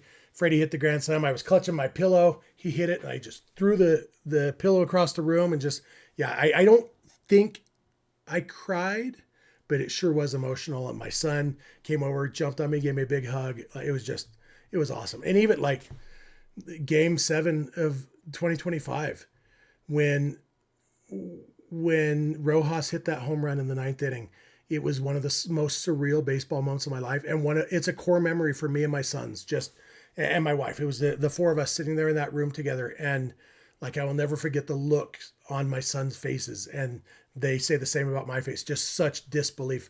I've watched it hundreds of times. I watch that recap every day. I still don't believe that home run happened. Just so ridiculous and just amazing. And then, when Kirk hits into the double play to end the game, end the series, just huge, awesome stuff. I'm enjoying this. Elisheva says, Jeff, is Ben Kasparius likely to be traded? I don't know. I don't picture Kasparius as much of a trade chip, just because I think there's a lot of value he provides to the Dodgers in the bullpen. I think he's going to be, it could be a valuable part of their bullpen. As Enigma talked about earlier, Kasparius does have options. He's a guy who they do value optionality in. And so I think Benny Caps is going to be a big part of this Dodgers team, but also the things that make him valuable to the Dodgers could also make him valuable to other teams. And so he could be a player that other teams, hey, we're working on this trade. Hey, we want you to include Benny Kasparius in this trade. It could happen, but I don't think he's a priority for them to trade. By the way, I want to mention IB Stroken in the chat gifted 5 memberships. Thank you to him. He's a stud, always doing that for us. So if you got one of those gift memberships, congratulations. That will get you access to the Discord server, at least for the month that the free membership lasts. Might be on your own after that, but just reach out to Clint and he can get you access there. I don't know how it works, honestly.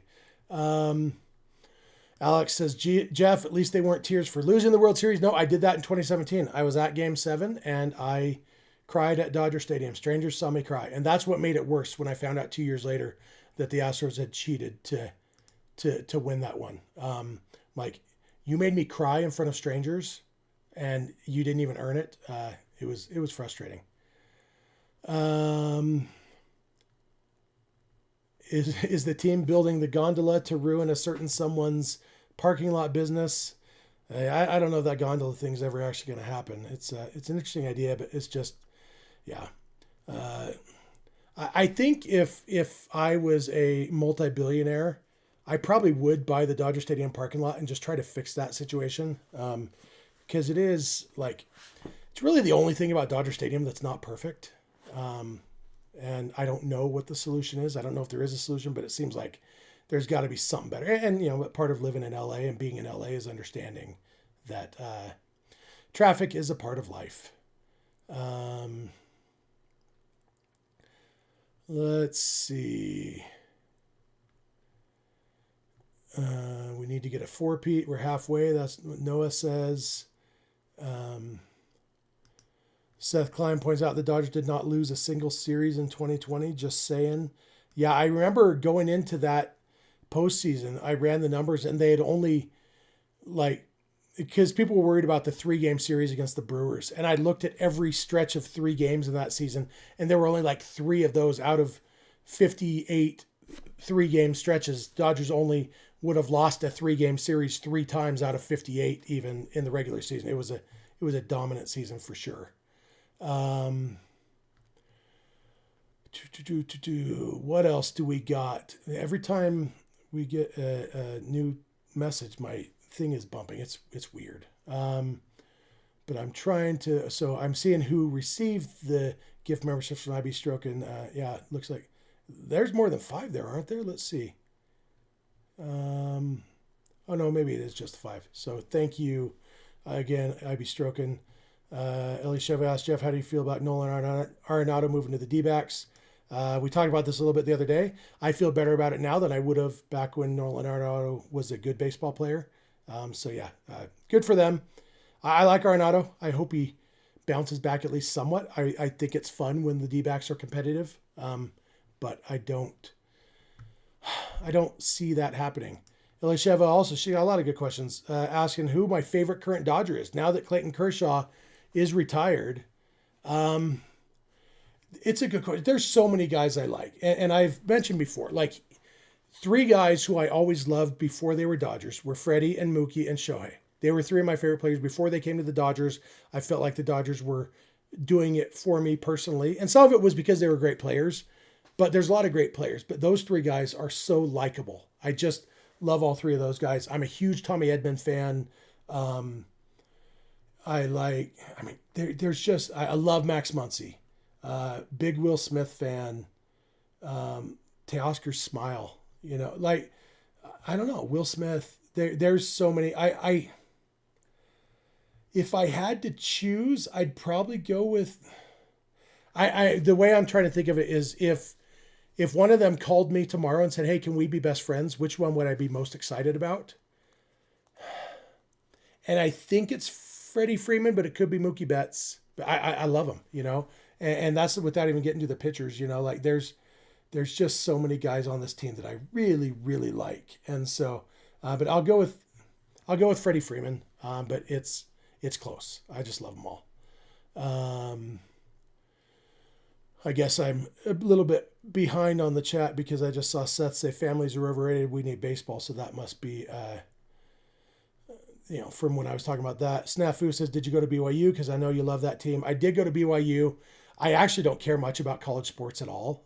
To the extent that I I turned on the BYU basketball game the other night when they lost to Texas Tech. But I don't watch much college sports at all. I watched probably a total of an hour and a half of BYU football this year. Fun team to watch. Bear Bachmeyer is from Lake Elsinore, just like I am. So that's cool. But when I was at BYU, I was big into BYU sports, especially football and basketball. Went to a lot of baseball games. Back then, Vance Law was the head coach at BYU, and his dad, Vern Law, who pitched for the Pirates back in the 50s and 60s.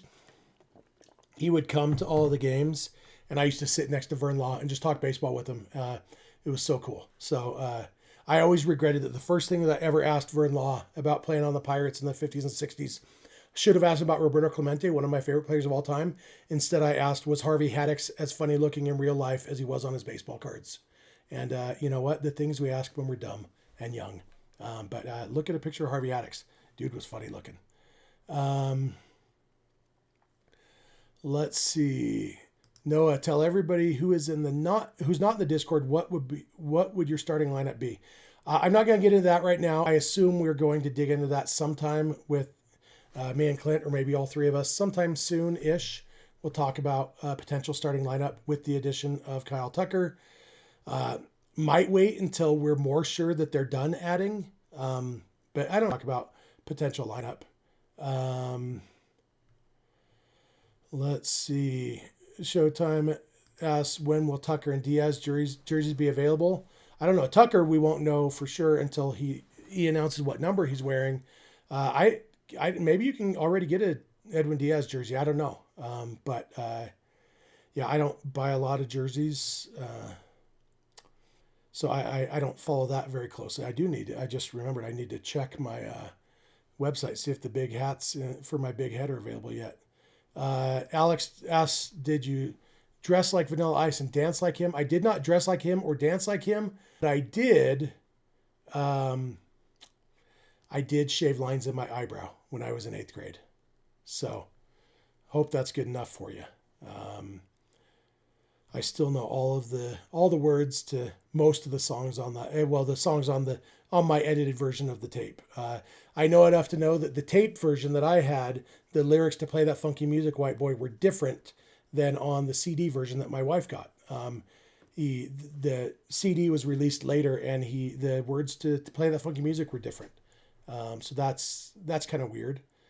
I'd be stroking, talking about the Beastie Boys album. Denny Cortez says Beastie Boys were legit. Vanilla Ice, not so much. Hey, you watch your mouth, Denny Cortez. Love me some Vanilla Ice. Richie says my first favorite was Hotel California, and it was an 8-track. Well, you didn't get your first album until you were 43, Richie? I think that's when 8-tracks came out. Get it? Because Richie's old. Sorry, I'm just catching up. Alex Renteria, Brian Adams and Boys to Men. Jeff, you are a big softie. Yeah, I like that kind of music. I love that End of the Road song still. Yeah, even country music. I like the ballads the most. I just heard a song today that I hadn't heard in a long time. It's from Ronnie Millsap from 1983 called Inside. Go listen to Inside. It's a good song. I love me some Ronnie Millsap.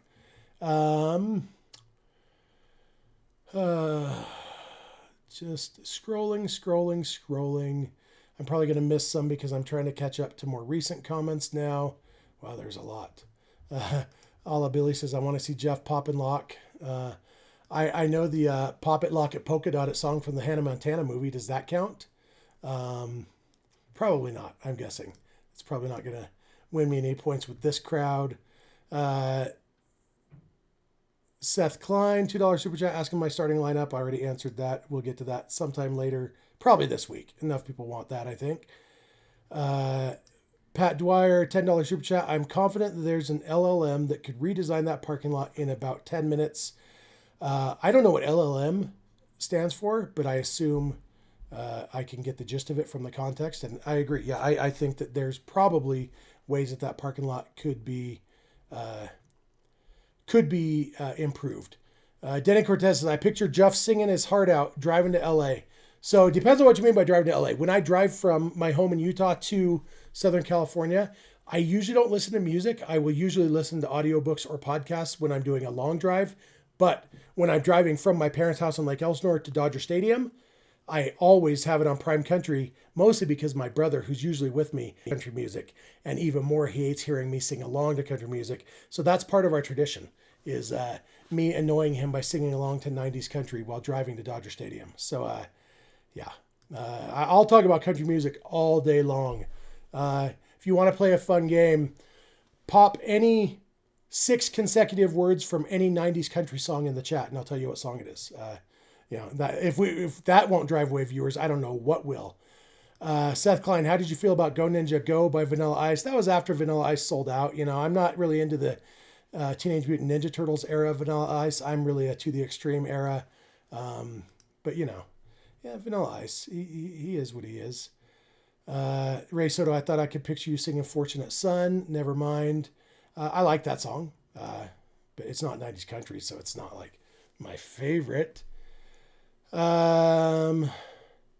Did Clint fall asleep or is he lurking? I know he was still watching 17 minutes ago because he shot me a text then. So I don't know if he's still around or not. DC asked, has Jeff ever waxed a chump like a candle? No, but I do light up a stage for sure. And I rock the mic like a vandal. Yeah, but I've never waxed a chump like a candle. I assume that's violence, and I am not a violent person. I've only thrown one punch in my life, and that guy really deserved it. So yeah, I've never waxed a chump like a candle, that's for sure. Hit the like button, Jenny Vega says, and even though she's a Giants fan, she's always here with us, so you got to listen to her. Appreciate you. Let's see. Richie says, you know what Jeff doesn't do while driving southbound on I-15?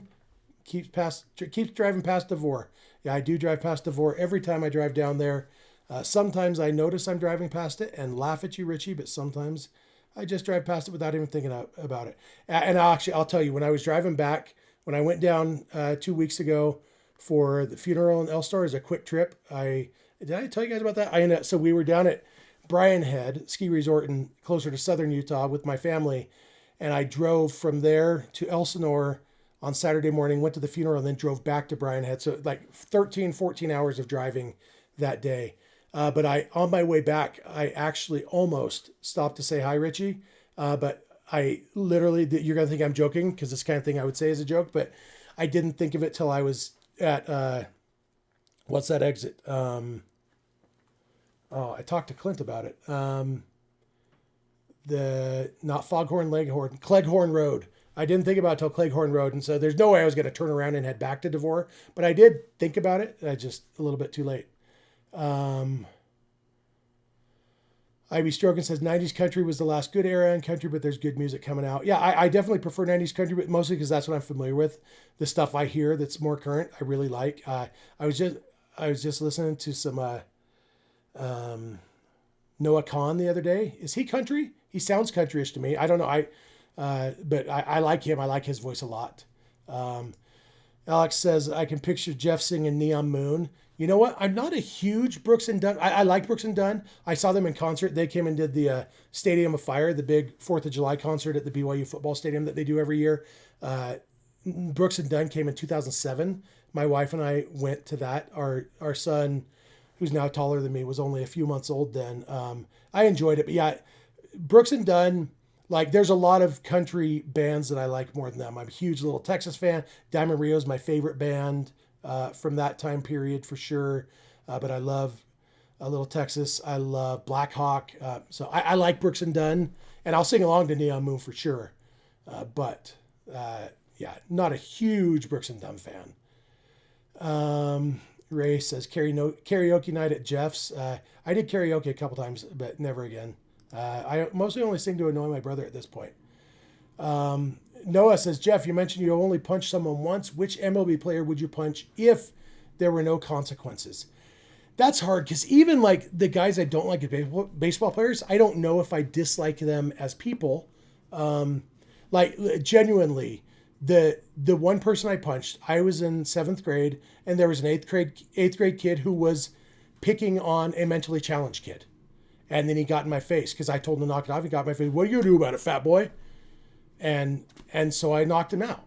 And that's like that. It's that kind of thing. And so I don't know that there's anybody in Major League Baseball who reaches the equivalent of picking on a mentally challenged kid, if that makes sense. So I don't think I would punch anybody. I'm not a violent person.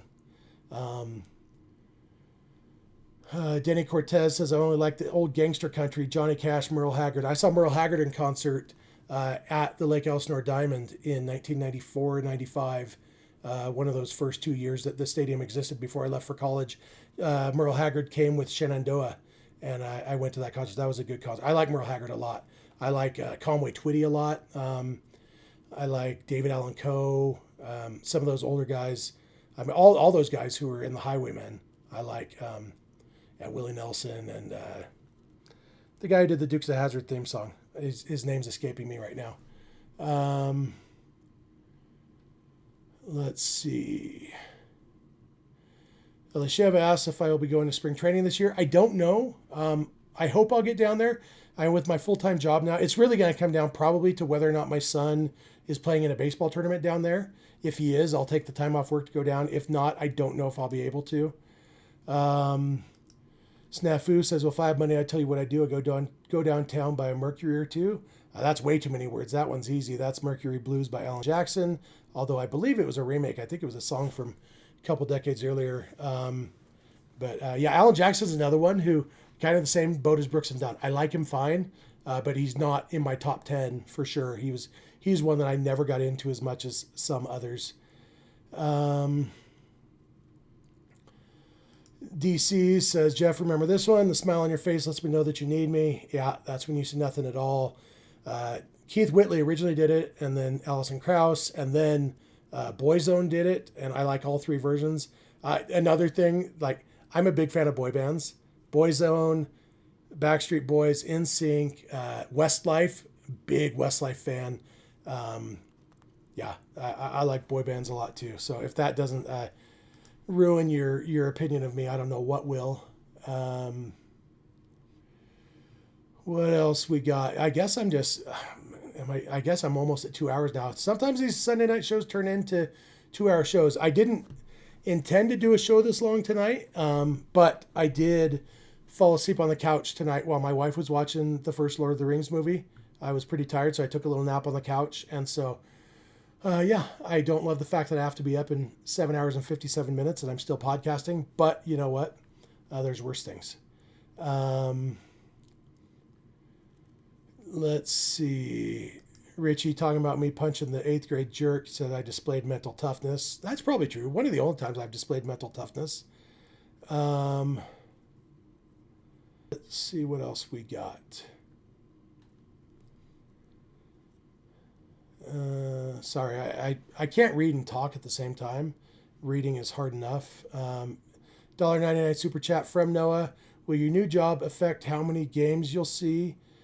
If you mean in person, it probably will. If you mean like watching the games on TV, no, I'm still going to watch every game.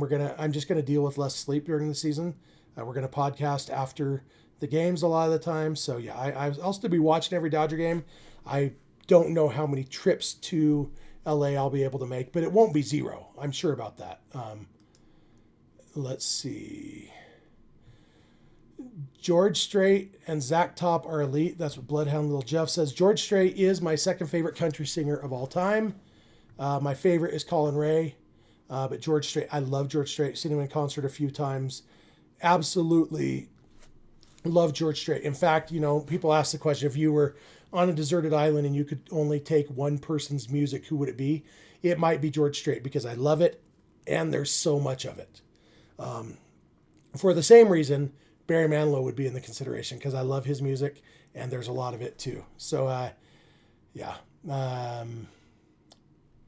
JY Kim says, oh, Jeff has a new job. Congratulations. Yeah, it's not super new anymore. It's been 2 months now. I am working as the dining director at an assisted living home, same assisted living home where my wife works. So I am full-time. I am providing meals to about 100 senior citizens. Love it. I love it so much. It is so much fun. It's hard work. I'm long hours, and I am absolutely loving it. So yeah, thank you for the congratulations. Ray Soto says guitars, Cadillacs, fire. Yeah, Dwight Yoakam is good. I like Dwight Yoakam. He's got one of those voices that you got to be in the mood for sure. But Dwight Yoakam is one that, so I play this game with my kids in the car where we will listen to Prime Country, but I'll have the screen on my car stereo so that they can only see the song title, but not the singer. And so my kids have to tell me who's singing. And whenever it's Dwight Yoakam or John Anderson, there's always a follow-up question, which is, where is he from? And they know Dwight Yoakam is from Bakersfield, and John Anderson is from Apopka, Florida, which is the same town that Zach Greinke is from. So that's one of little bits of trivia I do with my kids. So both of my sons and my daughter too, they're all really good at that game. Like they've gotten really good at identifying the singers of 80s and 90s country, and I love it. Snafu says, not gonna lie, I love your 2-hour shows, Jeff. I enjoy them too, especially since I'm not tired. I wish I was tired, but Danny Cortez says we're just vibing. Yeah, there's definitely a vibing portion of the show, and the audience is going down a little bit. I mean, there's still 200 of you here. We've got 1,400 comments in the chat. I mean, it's flowing, Raul says, I love the get to know Jeff shows. Yeah, you know what? We'll stack the baseball talk at the beginning, and if you wanna leave, great. But you know what? If we're just going to keep chatting here, I'm totally up for it. Alla Billy says, I'm claiming Jeff for my Trivial Pursuit team. My wife won't play Trivial Pursuit with me unless she's on my team because there's a lot of games my family doesn't like playing with me because I'm good at them. Alla Billy, tell me if I'm pronouncing your username right. I'm assuming it's like Alla Billy. So that's what I'm saying. What else we got? Elisheva, congrats on the new job. Thank you. DC says he's loving the chat. Elisheva, what's your favorite food at Dodger Stadium? She asks me. I don't go to Dodger Stadium for the food. I like to have a Dodger dog because it means I'm at Dodger Stadium. But Dodger dogs aren't great, even by hot dogs. I love a good hot dog. Dodger dogs aren't really a good hot. They're not bad, but I like. My favorite food is whatever they're serving in the dugout club or baseline club. I love sitting in those all you can eat sections. They have always got good selection. It's not just baseball stadium food. So yeah, I'll put this out here. Anytime, if you guys want to buy me tickets to sit in dugout club or baseline club with you at a game, I'll figure out a way to get down there. You just hit me up. My DMs are open on Twitter because I love sitting, especially if you buy a ticket for either my son or one of my sons or my brother to come with me, but yeah, I'll come sit with you at a game if I'm sitting dugout club or baseline club and it didn't cost me money. That's for sure. What else we got? Aaron Vaughn says George Strait is solid. George Strait spelled wrong, but I assume it's autocorrect, so I will give you the benefit of the doubt on that one. Talking about Dodger games, Seth says, honestly, I prefer listening to games most of the time. Steven Nelson is fire. I love Steven Nelson. I often will, especially like I in the postseason, every game I just turned on the radio broadcast and watched the game with Steven Nelson. Big Steven Nelson fan as a broadcaster, as a person. I love Joe Davis and Oral Hershiser too, for sure. But Steven Nelson, I love him. I think he's great. Absolutely. Noah says, who are the MV3 of country music to get someone into it? George Strait's great. If you don't like George Strait, you're probably not going to like country music. I think that's a safe one to say. Like, yeah, he is country music. Garth Brooks obviously is a classic. And if giving you a third one, I'll go with Colin Ray. He's my favorite, and he's great. He is amazing. Richie says, bring back the Farmer John Dodger dogs. The new ones suck. I had season tickets when they made the change, and honestly, I can't tell the difference. I'm sure if I took a bite of one and took a bite of the other, I'd say, oh yeah, these taste slightly different. But I think quality-wise, for me, they're about the same. They're both perfectly cromulent hot dogs. What else we got? Waylon Jennings, thank you, Beverly. That's who sang the Dukes of Hazzard theme song. Like Waylon Jennings' voice is so good. So good. DC says, question, if you could go on the road with any musician or band, who would it be? If I could take my family with me, I'd be interested. And then I'd have to pick a musician or band that they would enjoy too. That rules out Barry Manilow. My daughter went to the Barry Manilow concert with me last year. The rest of the family not that into it. But they all love George Strait. He's not doing a ton of concerts anymore. But maybe that's my kind of tour, I don't know. I don't know. Going on the road with a musician or band would be that much fun. But I like going to concerts a lot. For Christmas, my wife got us tickets to go to a concert this coming August. We're going to see, who is it? It's Train and Matt Nathanson and someone else. Let me see if I can find it real quick. Train and Matt Nathanson and Bare Naked Ladies. That's right. So that'll be a fun concert. We're going to that in Salt Lake in August, I think. I really enjoy going to concerts with my wife, with my kids, whoever. I like concerts a lot. Let's see. Ellie Shev asks approximately how many Dodger bobbleheads do I own? I don't know. I haven't counted. I have everything they did from 2013 through 2022, the 10 years I had season tickets. And I have a few from before that, a handful after that. And I have some that aren't from the Dodgers specifically, either like through FOCO. Is that what they're called? Yeah, Forever Collectibles, FOCO. Or I have some from, like, if you look right, where's it at? Back there. I can't point. That's from a Brewers stadium. That's a Italian sausage bobblehead that I got at a Brewers game. Behind that, I've got one of Cole Calhoun that I got in an Angels game.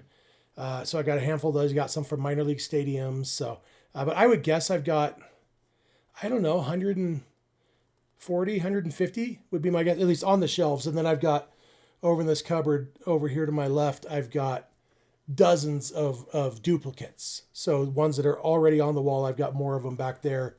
I wish I had more of the ones that they've done the last 3 seasons since I stopped having season tickets. I probably have less than half of those ones. But I have some of them. But yeah, I miss getting the bobbleheads is maybe the only thing I miss about having season tickets. It was more of a pain than not, just since I live 661 miles from the stadium. But I love Dodger Stadium and I love bobbleheads. Friends in Low Places. Denny says, Friends in Low Places is my country anthem music. Yeah, I like Friends in Low Places. For me, Garth Brooks was always a little bit overdone. The dude's an entertainer, and he's great. But he never made my like top list just because it was just like I was a teenager, and when you're a teenager, you don't want to like the things that everybody else likes, and everybody loved Garth Brooks, even non-country fans. And that was kind of what really got me was like people would say, "Oh, I don't like country music. I like Garth Brooks, but nothing else." I'm like, then you don't like country music because Garth Brooks isn't the best there is. So, Elisheva asks, who is my second favorite MLB team? I definitely do not have one. I love baseball. I've been to 33 Major League Baseball stadiums. There's very few teams that I hate, a few that I dislike, but most teams, I'm like, oh, they're cool. They're fine. I'm a Dodger fan. I'm a baseball fan, but I definitely would never have a second favorite team unless if Salt Lake gets a team, they will become my second favorite team. And I will go to a bunch of their games. Hope they're in the American League. But yeah, beyond that, I don't see a need to have a second favorite team. Raul, $1.99 super chat, asks if my sons have a chance to go pro. My older son, he's 18. He played baseball through his sophomore year in high school, and then he wrestled after that, and just played City League baseball his last 3 years of high school. I guess it was during his sophomore year that he stopped playing high school ball. Played City League the last 3 years, had a blast doing that. Pitching, he enjoyed it, and he threw around 80 miles an hour, so nothing scout worthy, but he played about as long as he wanted to and had fun with it. And my younger son, he's 14, he's in 9th grade, he's 6'4", so I assume he's going to grow into some velocity. I mean, I don't expect him to go pro. I don't think that's one of his goals. He plays baseball to have fun, but he's definitely a guy I could see being like a Dustin May, where suddenly he just wakes up one day and added 8 miles an hour to his fastball because he grew into his body, So I think he's probably going to end up 6'6" or 6'8" probably. And so he may end up throwing hard, but it's not really on our priority list for him, not on his priority list, I don't think. And I want him to be happy. I named both of my sons after baseball players, and I promised myself and them that would be the last time that I would put any baseball pressure on them. And so I support them, and I pay too much money for them to play baseball when they want to do it, and then I support them when they decide they're done. And so far, the 14-year-old hasn't decided that yet, but you know what? I don't know if he will or not. So that's kind of my thought on it with that. Ray Soto says, we're off work tomorrow. Keep it going. Yeah, I'm not off work. I wish I was, but yeah, you know what? I'm still not tired, and I'm still catching up on the chat. Going back to my favorite food at Dodger Stadium, Seth Klein knows me well. He says anything he doesn't have to eat with his hands. Yeah, I don't like touching food. I get the chicken tenders. The chicken tenders at Dodger Stadium are good sometimes. I eat those with a fork for sure. Obviously, helmet nachos, definitely with a fork. Hot dog, a Dodger dog, I keep wrapped in the wrapper, and so I never touch the hot dog with my hands. Richie Flores, I'm going to need clarification on this question, Richie. He says, what are your top 5 Dodgers villains? Does that mean villains against the Dodgers or villains who were on the Dodgers? So give me some clarification on that. What else do we got? Richie says, Joe Davis is great for our local broadcast, but I hate him on national TV. I think Joe Davis is great all the time. It's definitely a different dynamic. I think Joe is an excellent national broadcaster, and I've said it many times. I think most people inherently dislike national broadcasts because they spend the whole season watching broadcasts that are favorable to their team, and so a neutral broadcast feels negative. I think Joe is very good at being neutral, and the way you can tell is that by fans of both teams involved think that he is being against their team, when really he's just being neutral and you're used to a pro crowd. And so, yeah, that's why I choose to listen to Steven Nelson. When I'm watching the Dodgers in the playoffs, I don't want a neutral announcer. When it's somebody else, when I'm watching Joe Davis call an ALCS game between the Mariners and the Blue Jays, Joe is great, so good, because I don't care who wins. And so I want the neutrality. But when I'm watching the Dodgers, I don't want a neutral announcer. I want a pro Dodgers announcer, not a homer like Hawk Harrelson, but a pro Dodgers announcer. So that's why that's my thought on Joe as a national broadcaster. I think he's great, but it's not my preference to listen to. DC says Jeff is a Fanalo. I absolutely am. I used to have a keychain that said Fanalo, but it broke. I probably still have it, but it doesn't function as a keychain anymore. Seth asks, where did you get the bat flag behind you? I've always loved that. Yeah, 12 years ago, I think, for Christmas, my wife had her dad make it for me. My father-in-law has a woodworking shop at his house. He has Parkinson's now, so he doesn't do much woodworking anymore because of the tremble, but loved his woodworking. And so she saw this on Pinterest or something and liked the idea. So she sent it to her dad, said, do you think you can make one of these? And he said, absolutely. So he made it for me for Christmas, but I absolutely love it. Yeah, it's pretty cool. What else do we got? People talking about Barry Manilow. A la Billy says, dang, Jeff, you've not mentioned Willie Nelson. What is wrong with you? I absolutely did mention Willie Nelson when I was talking about the Highwaymen. Every that I take with my family starts with, as we're getting on the freeway, we are listening to On the Road Again, singing along, of course, doing the harmonica sounds with our mouths. On the Road Again is one of the greatest songs of all time. Always on My Mind is amazing. Like Willie Nelson is so good. So good. He's an acquired taste, but he is so good. And if you look at a picture of a young Willie Nelson, kind of looks like Kevin Spacey. Take a look. You'll never unsee it. Alex says, Jeff, will you do another meetup during the playoffs this year? Yeah, playoffs are a long way away, but I'm hoping to get down to a playoff game. And yeah, then we'll have to, meet people. I definitely enjoy that. Let's see. Richie says, hey, Jeff, what current bobblehead do you not have and would like? I would be nice and use my connections. I'd have to look at what they've done recently. I've gotten, I do know I only have one of the, 5 Shohei Ohtani bobbleheads they've done the last 2 seasons. But I know those are in high demand. The only one I have is the one that I went when they played the Brewers in 2024. I know Richie and I were both at that game because we were parked on the street about 20 feet from each other for hours trying to get into the parking lot.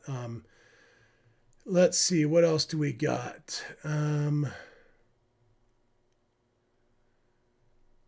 Richie says he has all the Dodger Stadium bobbleheads issued since 2002, over 300 of them. That is a lot for sure.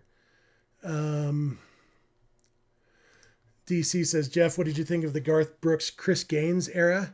I'll tell you a funny story about this, and maybe this will be how I wrap up. I don't know if any of you ever listened to the Nate Land podcast, Nate Bargatze's podcast, but one of the guys on that show is a comedian named Dusty Slay. I'm not a big Dusty Slay fan. I think he's the worst part of that podcast, but I enjoy the show, and Dusty is big into conspiracy theories. I read it on the show probably a year or so ago, just to put a conspiracy theory in Dusty's head that the Chris Gaines era for Garth Brooks was that Garth Brooks actually retired from singing. And so this was his way of retiring, that they went through the Chris Gaines era so that when he came back to being Garth Brooks, people would notice, oh, he looks a little different. Oh, probably just because I'm used to him as Chris Gaines. And so I just totally made up this conspiracy theory just to see if Dusty would believe it. And he's actually mentioned it at least one other time later on the show as a conspiracy theory that he likes and that he buys into. So that's my only real thought on the Chris Gaines era of Garth Brooks. Since I wasn't a huge Garth Brooks fan anyway, I didn't care that much about the Chris Gaines era. Let's see. A la Billy seems to be judging me for eating nachos with a fork, but absolutely, I would not eat nachos any other way than with a fork. Richie clarified his question. Top 5 villains against the Dodgers. Carlos Correa comes to mind. Obviously, I don't have a list written down, so I don't know if I'll get to 5 or stop at 5. But Carlos Correa is obviously one. Matt Stairs comes to mind. Jack Clark comes to mind. For that matter, Tom Niedenfuer comes to mind. But he was on the team, so I don't know if he counts. I'm trying to think who else there would be. What's his name? Jimenez on the Blue Jays is trying to get on that list. I got yelled at last time for not knowing his name. Some Blue Jays fan thought it was disrespectful. I have no idea what Jimenez's first name is at this moment in time. Dave Justice from my teenage years. I couldn't stand the Braves, and Dave Justice was the worst of them. Is that 5? That's close to 5. I'm probably missing some, but those are some that come to mind. Denny went to bed. We lost Denny. Maybe Denny doesn't have the day off tomorrow. BC says, I'm definitely getting my free Jumbo Jack tomorrow thanks to the Rams. Does Jack in the Box do something with football? I don't watch. And I did watch 20 minutes of the Patriots-Texans game today, long enough to notice that their logos are exactly the same other than being a different shape. I didn't know that Jack in the Box did something with Rams games. If it was in the Patriots-Texans game, they could have done it based on interceptions or turnovers. That was an ugly game. O'Donnell Boy says, holy crap, y'all are still here. What in the world? Yeah, we're at 2 hours and 16 and a half minutes right now. Definitely longer than I intended. Probably the longest we've done here, at least since I've been with Dodgers. What else do we have?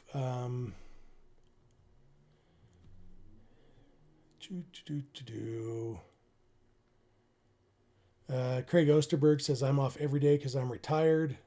That's right, Craig. I saw a picture the other day from like Little League World Series, and down at the bottom where they have like, who's your favorite teacher? What's your favorite subject? And one of them was, what's your dream job? And the guy said retirement. Yeah, I could see that.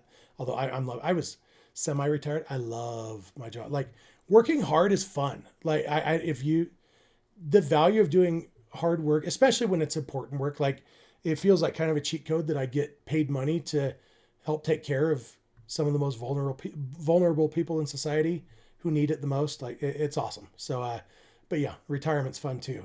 So you can go to lots of Dodger games. What else?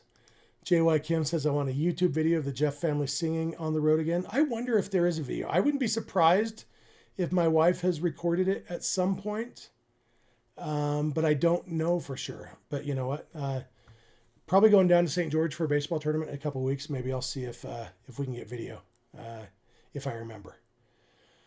Alex says, Jeffy, with all your Richie banter, have you two met in person? We have just one time, I believe. It was opening day of 2024, before I was part of this show. He brought me an All Dodgers t-shirt. It is, I don't think it's in the trunk of my car. I know I said a few weeks ago, Richie, that I had taken that shirt out of the trunk of my car finally. A couple days later, I noticed it was still in the trunk of my car, so I'm not sure what I took out of my trunk. But I don't know if it's still in the trunk of my car or not. I need to pull it out because, especially now that I've lost weight. The reason I didn't pull it out immediately is because I wasn't confident it was going to fit me. But now that I've lost 70-something pounds, it'll probably fit me, so I probably need to pull it out. But it's also the version with just Clint's face on it, and you know what? My face belongs on it. But anyway, yeah, that's the time that Richie and I have met in person. Or was that 2025? It was 2025. Yeah, opening day 2025. Sorry. But yeah, I was at the game and Richie came over and said hi. I think that's the only time we've met in person. Let's see. Ray Soto mentions Josh Allen, Dodger hater. Josh Allen's a heck of a quarterback, but yeah, he says his favorite team is whoever's playing the Dodgers, which is a classic Giants fan answer. Even when he's talking about his favorite team, he can't say the name of his favorite team. He has to say the name of the Dodgers. That is such a Giants fan thing. What else? Richie says sleep is overrated. That's probably true.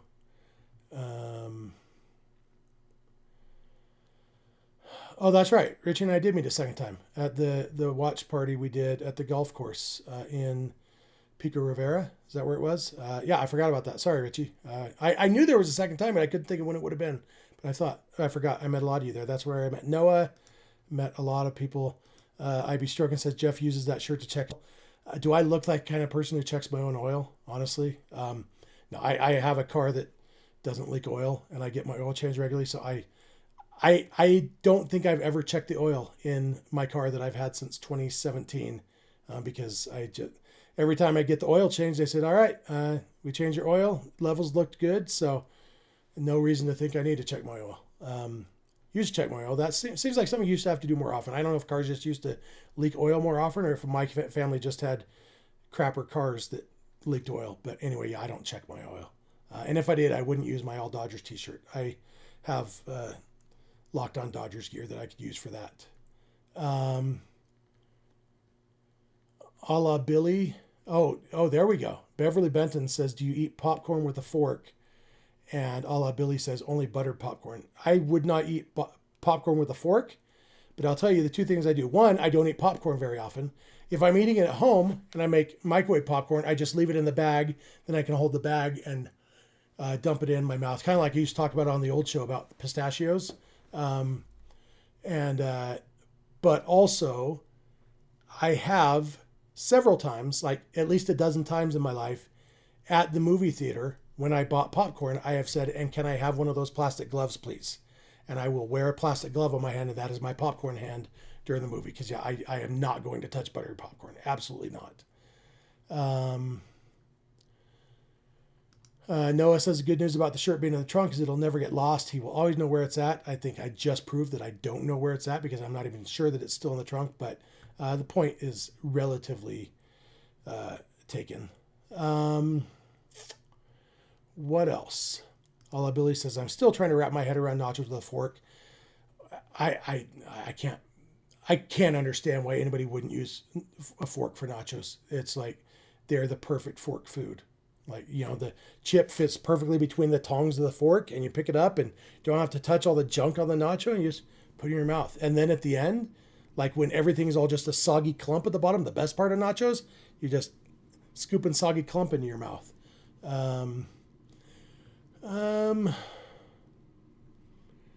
All right. Well, I just caught up on the chat. Let's see. I think I'm caught up on the super chats. So maybe we're going to wrap this up now. We're at 2 hours, 22 minutes and 47 seconds right now. That's pretty long. DC says he used a spork for nachos. I don't know how you use a spork because there's not tongs to stick the chips between. Then you're just scooping. And so like the chips, the spork would work great for the soggy clumps at the bottom. But like when you're early where it's like you have solid rigid chips with just some stuff on them, I don't know how you do that with a spork. But you know what, whatever works for you. I am not going to begrudge anyone their spork usage. Whenever I hear about sporks, I think of that Key and Peele sketch where the Continental Breakfast, Jordan Peele says, not quite a fork, not quite a spoon, something in between, a fapoon. So I call sporks fapoons because of Key and Peele. I don't know if that would ever be a question on Trivial Pursuit. What does Jordan Peele call a spork? But if it is, the answer is fapoon. Alla Billy says, Jeff no doubt uses chopsticks for Cheetos. I don't eat Cheetos very often. I'm not very good with chopsticks. But Cheetos, any chip, it's like they come in a bag. You just leave them in the bag and you dump a couple in your mouth. Corn nuts, same thing, dump them in your mouth.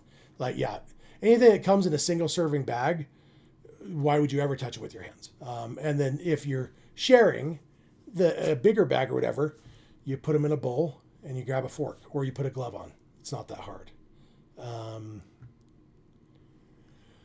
Don't care 187 says longest All Dodgers podcast ever.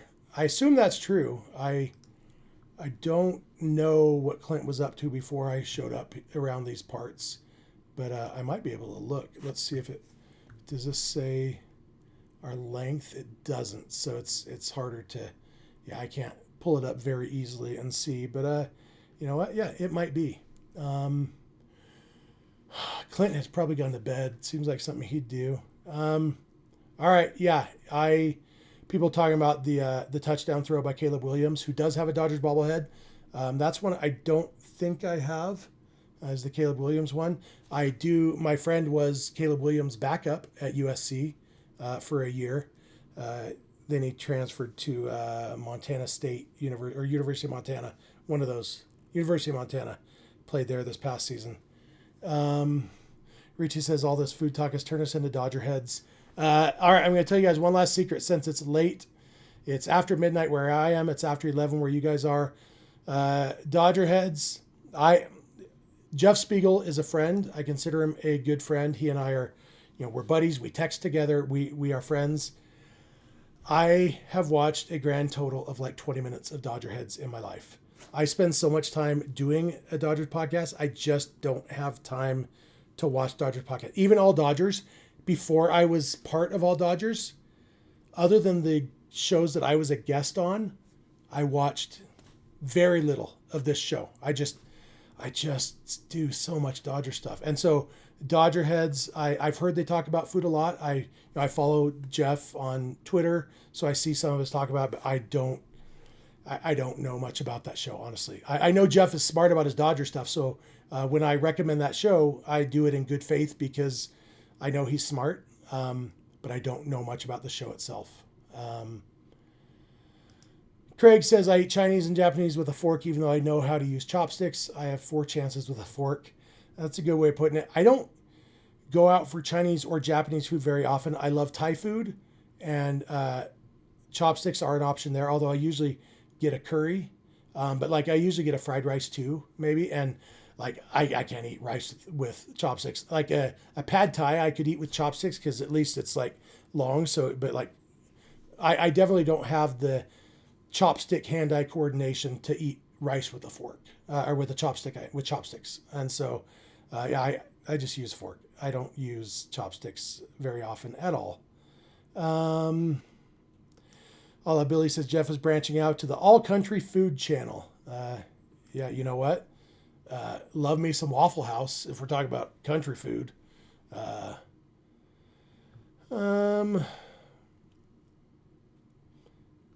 Let's see. Jeff Spiegel is the other Jeff. That is how he's in my phone. He is in my phone as other Jeff. I like Spiegel. Richie says, how about a Jeff and Jeff live stream? Yeah, we probably could. I mean, we did do a documentary together. If you guys haven't seen that, that's how I met Jeff the first time in person. Was he and I both were together in person for a documentary show about Yasiel Puig a couple years ago. I did not like the way it turned out at all. It was very clear to me early in the filming that they had a narrative to tell about Yasiel Puig that didn't fit with my views of Yasiel Puig. And so anytime I didn't say something that fit their narrative, they would try to get me to reword it. They definitely cut out most of the stuff that even got a little bit misleading about something I said. I was talking about Puig, and when he, in the 2017 World Series, the fly ball down the line in game 2 of that World Series that Puig didn't quite get to, dropped in for a ground rule double. And then it later came out that he wasn't following the positioning card. And on the documentary, they had me saying, and it's hard to come back from costing your team a World Series title. And what I actually said was I talked about how because of that, a lot of fans had the perception that Puig had cost them the World Series title, and it's hard to come back from that.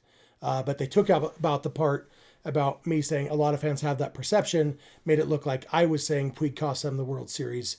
And little things like that. The worst part of that was they were talking about Puig mania, and I compared it to Fernando mania.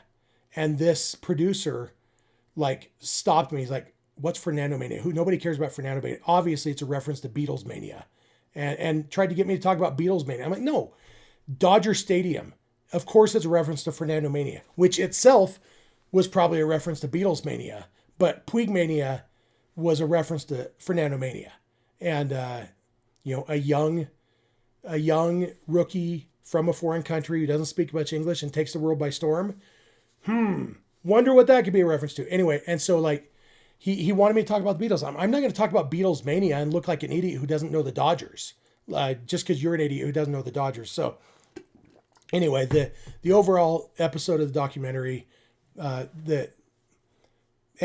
like I didn't even know the name of the show until I got there for the filming. I'm like, oh, this is going to be bad, because it was called like Rich. I can't even remember what it's called, but something that even the name of the show. And so like, this is just an episode of this show that, that's about different people. And this was an episode about Yasiel Puig. And, but the name of the show told me immediately, oh yeah, this isn't going to be fair to Puig at all. And personally, I believe that Puig has been railroaded by the legal system. And because of that, like, yeah, I think there's a lot of things that have been done unfairly to Yasiel Puig. And early in that filming, I realized, yeah, that's definitely not the story they're going to tell. But I assumed it was, because when they reached out to me, it was right after I'd done an episode of my old show talking about that, about Puig being railroaded. And so I thought that's why they wanted me for this show. And then it wasn't. And but anyway, reason I'm talking about this is because that's how I met Jeff Spiegel. So we are on that show together, but that's the only time that I think it's the only time he and I have met in person. It's definitely the only time we've done content together. But I'm up for it. Maybe I'll suggest it to him. Not sure if we do it here or there. I know what Clint and I did one time is we did an All Dodgers, and then we bounced over and did an episode of Locked On Dodgers. So it was like a two-parter, like a crossover, like they do on TV shows where you're watching Law and Order, and then you got to go to whatever spin-off to see the resolution or whatever. Speaking of my old show, Aaron Vaughn says, Jeff, are you friends with the new Locked On Dodgers guys? I've never met either of them. I'm familiar with Travis. He's been with the Locked On Network for a while. We've never met, never even talked to each other. The other guy, whose name I don't remember, we've never even interacted. I had never heard of him until he got hired as one of my replacements on that show. Yeah, that's all I'll say about them. I have nothing against either of those guys as people, that's for sure. But I don't know them very well. Noah says, Jeff Spiegel doesn't like cheese. That feels weird to me. And then O'Donnell Boy says, Jeff, do you like cheese on sandwiches? Apparently that's something that Jeff talks about. Cheese is, I think, the most important part of a sandwich, probably either the cheese or the mayo. But yeah, I love cheese. You probably can't tell by looking at me, but I like me some cheese. What else? Craig says, Jeff, what's your favorite restaurant in Utah? My favorite restaurant is a little Thai place here in Pleasant Grove called Thai House, little local place. There's two locations. The original one was actually in a town called Lehi that's, 10 miles away or so. And actually my old job was, my office was in Lehi. So that's how I discovered this place was we went there during work sometimes, go to work lunches. We'd go to Thai House in Lehi. Got to know the owner, a guy named Tommy. His real name is not Tommy. It's some big, long Thai name. But he's from Thailand and nicest guy in the world.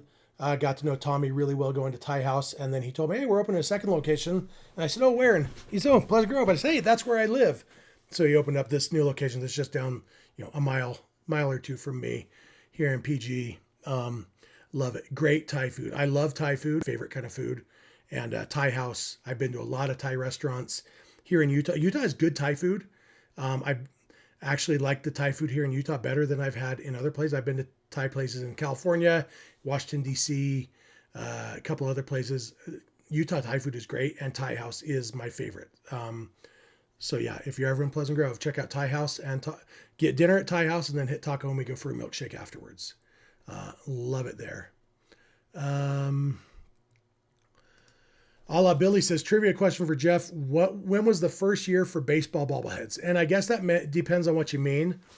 Bobbleheads first came around in like the late 50s or early 60s. But I believe the first baseball team to give away a bobblehead as a giveaway was the Giants giving away a Willie Mays bobblehead in like 1999, I want to say. Somewhere around there. So if that's what you mean, that's my answer. If you mean like when did the first bobbleheads get created, I don't know, late 50s, early 60s, somewhere around there. Yeah. Sorry, I stuck my gum in my cheek and then it got stuck there. So I need to find out. Somebody asked what the name of the documentary was.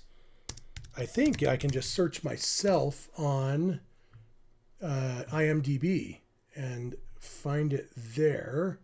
Let's see. People. Jeff Snyder. That's funny. I'm listed as a guest on Locked On Diamondbacks here, but not on any of the podcasts I've actually done. But let me see if that... See, I don't think that even knows that that's the same person as me. Yeah, it has me as the host of one episode of Locked On Diamondbacks. And it says Locked On Dodgers in there. I wonder if I'm under Jeff J. Snyder in there, maybe. Let's see if I can... Yeah, I'm having a hard time. I wish I could remember what that show was called. Maybe Jeff Spiegel will be easier to find because he is not a... Spiegel's a less common last name. No.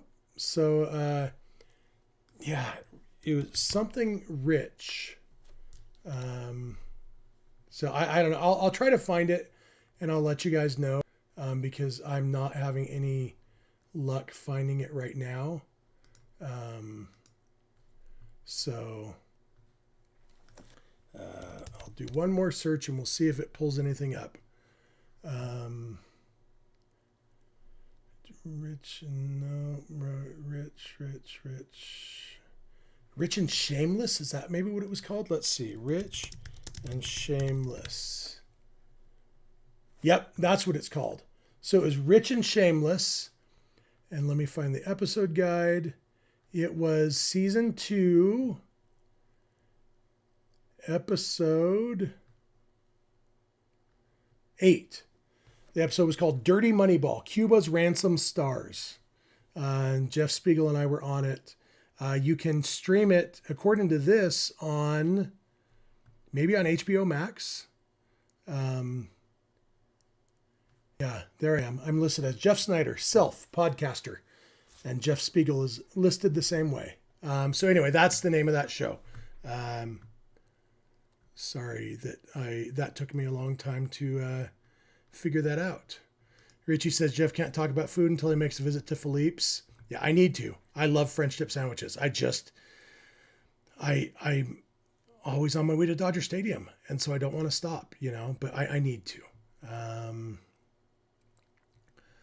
Let's see.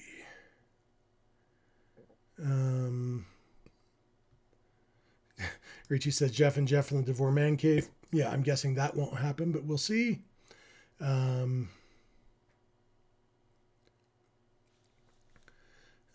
Scrolling. Yeah, I got behind on the chat again. You guys just keep on chatting. We're up to 1,700 chats. We're still around 200 people watching. I question all of you and your judging half hours, but here we are. IB Stroken says we have a Thai house in Redlands. Yeah, I'm sure it's I would guess there's 100 restaurants in the country called Thai House.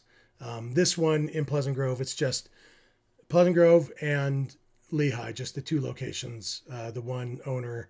One of my favorite things about this guy is early in the pandemic, I was door dashing Thai House. I was trying to keep my favorite restaurants in business, and so I was door dashing stuff. And then Tommy told me that he was actually losing money on DoorDash because he kept paying all of his employees during the pandemic, even though they couldn't work. And so at that point, he eventually stopped doing DoorDash, but even before he stopped, I stopped ordering it, and I would just order directly from him, order takeout and go pick it up myself. Because I knew that he was still paying all his employees and obviously losing a lot of profit himself because they weren't providing any value. They couldn't work, but he was still paying them. So just a good dude, and so even if the food wasn't great, I would be loyal to that restaurant, but also the food is really, really good. Alla Billy says, thinking out loud here, but I think the bread is the most important part of a sandwich. I don't think so. You know what's good? You take a slice of cheese and a couple pieces of meat between it and you eat it like that. Great sandwich. You know what else is a good sandwich? A cookie and a cookie with cookie dough in between it. No bread. Great sandwich. So you can have a sandwich out of bread, but if it's a savory sandwich, It's hard to have a sandwich without cheese. Obviously, peanut butter and jelly doesn't need cheese. A cookie dough cookie sandwich doesn't need cheese, but you know. Aaron says, Jeff, are the white people in Utah nice to minorities? Yes. The people in Utah are very nice. Yeah, it's a great place to live. It is very, very, very nice here. I love it. Let's see. Aaron says, Jeff, go to Cerritos for good Thai food. Yeah, the only thing I know about in Cerritos is you take the 605 to South Street to get to Cerritos Auto Square. I doubt I'll ever be in Cerritos again in my life. But if I am, I'll look for Thai food. But yeah, I'm not going to drive to Cerritos just for Thai food when I've got Thai food I love here in Pleasant Grove.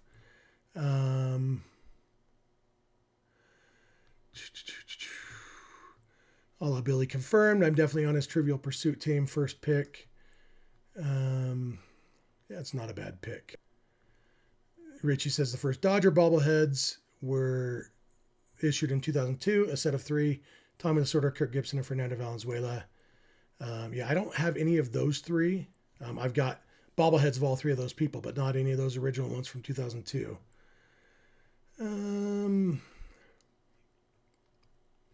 Yeah, Aaron also says, I remember Spiegel talking about doing that documentary. Yeah, and I honestly, I think other Jeff's experience was different than mine. I don't think he felt as railroad as I did. He may have enjoyed it more than I did. Yeah, it's something I wish I hadn't done, especially since like you can't even search my name and find me easily on IMDb. Yeah, so if I had known what it was going to be, I wouldn't have made the trip to California to do it. Yeah, it's something I wouldn't say I regret it, but I definitely wouldn't do it again. And I don't like how it turned out. So maybe that's the same as regretting it. Maybe. Aaron says, so the producers weren't even real baseball fans. Absolutely not. No. In this show, it's not a baseball show. Let's talk about they have an episode about Hulk Hogan and they have, and like this guy, he was British. So I mean, yeah, I know Beatlemania was important to you, dude, but like Dodger fans, it wasn't about Beatlemania. So yeah, but they absolutely weren't baseball fans, which I discovered early in that process. Let's see.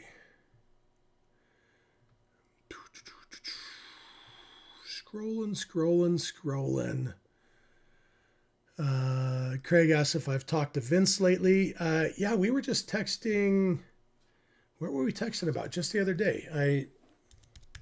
Let me see if I can find it. I can't remember what we were texting about, but yeah, we keep in touch. Vince and I are very good friends. Oh, that's right. He was at a Kings game the other night and a lady came up to him and told him how much she misses us on Locked On Dodgers and took a picture with him and stuff. So he texted me and told me about that. So yeah, we just looking at our texting history, we text, several times a month. We keep in touch. Vince is a good dude. Don't Care says, if you notice, both Jeffs don't live in California. Yeah, he's in Oregon, I think. I'm in Utah. Yeah, we both had to travel for that documentary. And yeah, it was annoying.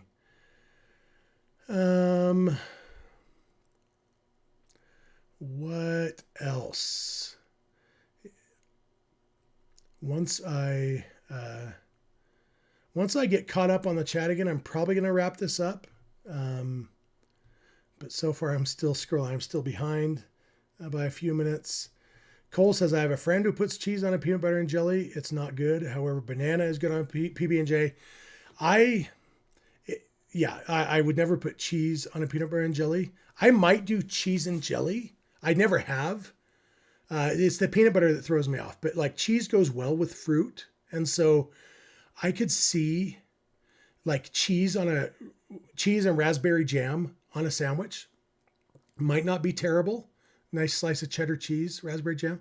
I've never done it. I probably never will, but that doesn't totally throw me off. Peanut butter and jelly with cheese on it, no. Banana on PB&J. I know a lot of people do that. I've never done it. I like bananas. I don't like bananas on things or in things in general. I definitely don't like banana flavored things because they don't taste like banana. Hold on, I got to sneeze. Excuse me. Thank goodness for a mute button. So yeah, I've never done banana on a PB&J. I'm sure it would be good, but yeah, I like bananas by themselves a lot, and occasionally I'll throw a banana in a if I'm blending up a protein shake with some ice, I'll throw in some peanut butter and banana in that. I like that, but yeah, I haven't done banana on a PB&J sandwich, but I don't hate that idea a lot. Noah says, will we ever see an Alana and Jeff stream? It's possible that maybe at some point Dodgers territory, like me and Clint and Alana might do something. I don't see any reason why Alana and I would do something, just the two of us, simply because it would be on Dodgers territory and Alana doesn't have the technical chops to do that show by herself. And so Clint would be there. So yeah, but it wouldn't surprise me if Clint and Alana and I did something together sometime. I think that I've been on Dodgers territory a couple times, but I think it was just me and Clint both times. Aaron, this is a good question. Were Ross and Rachel on a break? Yeah, but I mean, the question isn't were they on a break? The question is, does that justify what Ross did, sleeping with the copy girl? And no. Yeah, and some of that, I know people get mad when I impose my morals here, but I think in general, even if they had full on broken up, I think Rachel would be, somewhat reasonable to be upset that Ross slept with someone that day, the next day, whatever it was. And so, yeah, I think Rachel was perfectly justified in being upset about that, even though, yes, they were on a break. I don't know if that's a perfect answer or a non-answer, but it's the answer we get. Billy says, why does Jeff hate an all-American city like Cerritos? I don't hate it. I just have no reason to go there. I don't know if I've ever been there. I probably have. I used to drive for my grandpa when I was in high school. It was called Sun City Limousine, but his fleet of limousines consisted of his one Cadillac sedan. So it was, but I drove for him. So I drove a lot of people. I picked people up at LAX a lot and drove them home. And so I've probably been to Cerritos, but never, it's not a city I have any experience with at all. Donnie Boy says peanut butter and honey, yum, absolutely. Honey is great. Honey on cornbread. Had that the other night. That's good stuff.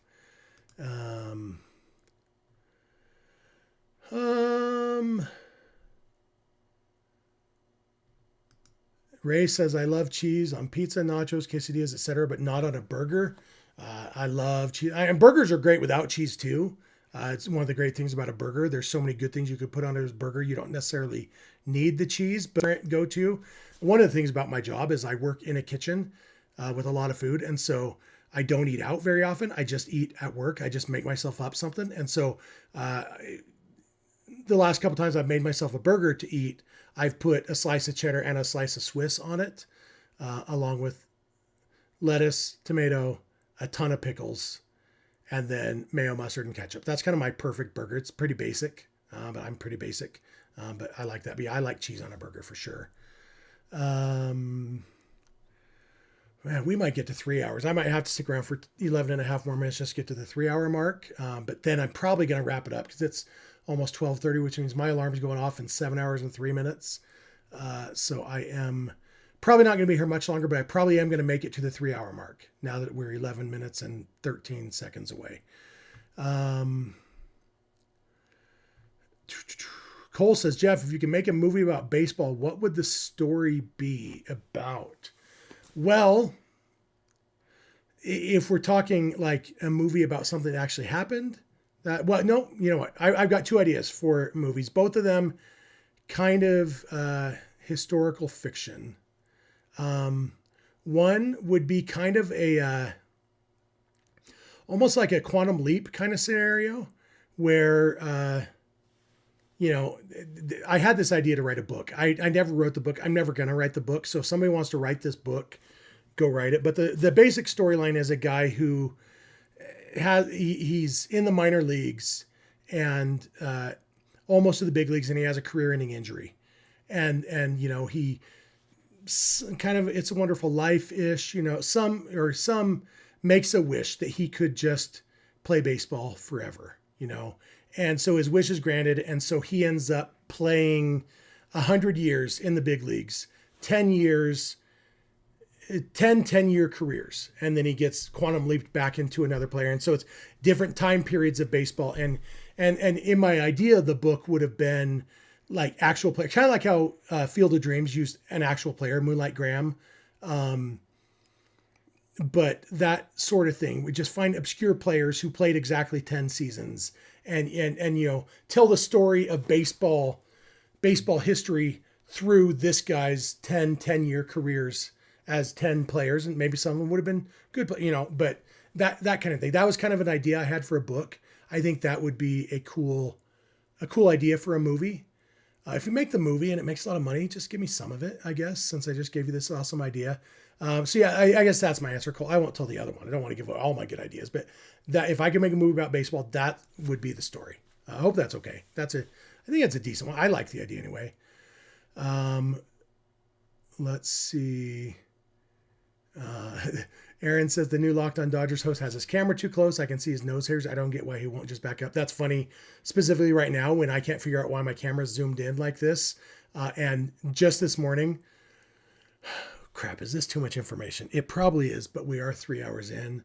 On my way to church this morning, I looked in my rearview mirror and noticed that I could see a nose hair, and it was like white because I'm old. And so when I got to church, before I got out of the car, I had to pluck that nose hair out. But I think, I don't think we're zoomed in so much you can really see my nose hairs right now, so that's good. I am at that age though where it's a legit concern. Like you got to keep an eye on the nose hairs and the ear hairs at my age. DC says cheese with apple slices is elite. Yeah, first time I ever heard of cheese with fruit. Maybe this says more about me than anything else in my upbringing, but when I lived in Montana, it's where I don't talk about my religion here much. Obviously I doubt anybody would be surprised to learn that I'm LDS. I'm this guy who lives in Utah, went to BYU and doesn't swear. I'm LDS, and I served a mission, and I went to Montana.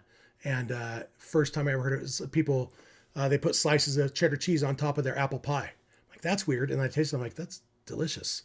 So that's where I learned about that. What else do we got? Scrolling, keep scrolling.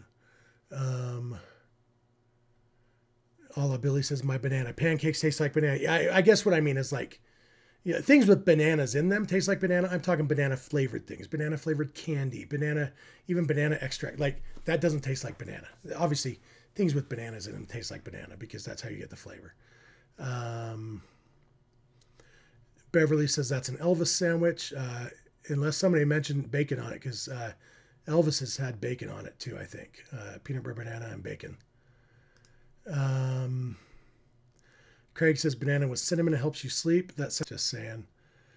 Alex says I should be a guest on Dodgers territory. I have a couple times. I probably will be again at some point. Now that they have 3 people, maybe they won't need me. Clint just grabbed me a couple times when he didn't want to do a solo show when Alana wasn't available.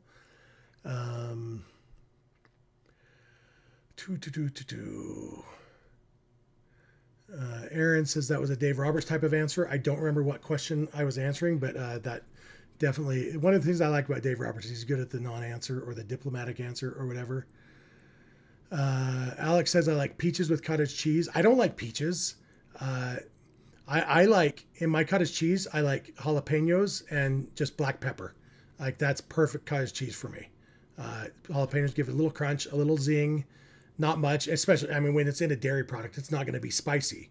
But yeah, jalapenos and black pepper in cottage cheese is perfect. Love it. I've had peaches with cottage cheese. I don't like peaches in general, and I definitely don't like sweet in my cottage cheese. That's for sure. Richie says Jeff is anti-Cerritos because it's next to Lakewood, my hometown.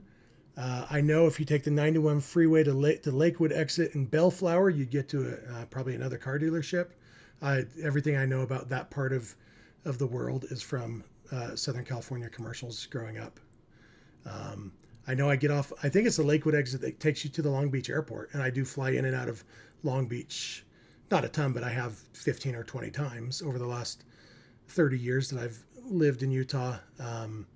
I think that's a Lakewood exit. So that's the only reason I assume Lakewood is there near Long Beach. That's all I really know about Lakewood, honestly, except that that's where Richie's from.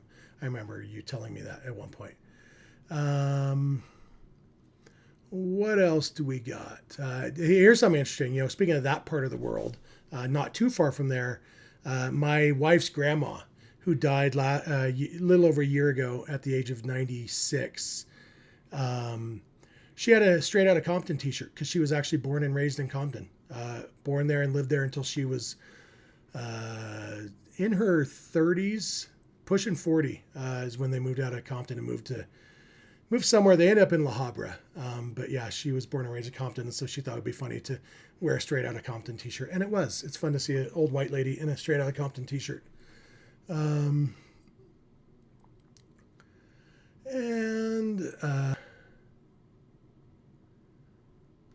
about Baconators. All Billy says, Jeff, please say you don't use American cheese on your cheeseburger. The ones I make at work, I don't. We got cheddar cheese, we got Swiss cheese, we got provolone. I usually just do cheddar and Swiss. I'll tell you, I love American cheese. I think it's good. I know it's not real cheese. I don't care. It tastes good. It melts well. I like American cheese. This might make you lose respect for me. I think mac and cheese is better with a little bit of Velveeta because it makes all the other cheeses melt together better. I think fake cheese has its place, and its place is being delicious. I think I just got another super chat. Who sent in a super chat 3 hours into a show? You guys. Aaron says, Jeff, what are your fitness goals for the month? I don't have monthly goals. My goal is just to keep steadily losing weight like I have been. My long-term goal, as I've mentioned, is to get down to about 240 by June of 2027. That's when I turn 50, and I want to go skydiving for my 50th birthday. And the weight limit, at least at the skydiving place in Lake Elsinore, is 250 pounds. And I definitely don't want to be right at the limit because I don't want to be the guy who discovers whether or not they were right in their calculations about 250. So that's my long-term goal. But I mean, the goal is to just keep eating well and keep, getting my steps in and keep steadily getting healthier and healthier. And ultimately getting down there. Like the weight number isn't that important, except in what it represents my health. My long-term goal besides skydiving is to be alive for a long time for my wife and kids. I want to take my grandkids to Dodger games, and right now I don't have any grandkids, and I probably won't for several years. And so, don't have monthly goals, lots of long-term goals, that's for sure. And even like I talk about making myself a cheeseburger. I've worked there 2 months. I've made myself a cheeseburger 3 times. It's like I don't eat much these days. Like the other day, it was 7 p.m. I'm like, crap, I haven't eaten anything today. I should probably have something real quick. That's my thought. Let's see. People criticizing American cheese. Like, all right, say it's not cheese. It's delicious and it fills the role of cheese. 6-string disease says, Jeff, you'll always be invited to the carne asada, brother. I appreciate that. I growing up in Lake Elsinore, it's kind of funny. I end up in Utah. There are a lot of white people, not as many as I think. People outside of Utah think that Utah is just very pasty white. Some of us are, but there's, it's not as predominantly white as a lot of people think, but definitely more white than Lake Elsinore. And it's like growing up, almost all my friends were Mexican. And so it's, I am not, and maybe I look it because one of the people who was rude to me on Twitter last week, I actually took a screenshot before I blocked him. Let me see if I can find it real quick. You'll see why I blocked him because I'm not going to say all the words. He said, LMAO, why all you R-word looking Mexican Dodger fans telling people that baseball isn't dead? I'll host some gay Dodgers talk show. See why I blocked him. So maybe I do look Mexican. I don't think so. People say like Clint and I look like brothers or whatever. And Clint, is more Mexican than I am. I'm just white. I feel like I've been to a carne asada or two. I'll put it that way. Aaron says my story sounds like a better story than Field of Dreams. I like Field of Dreams. It's fine. It's not my favorite movie, but I think it's good. I like it.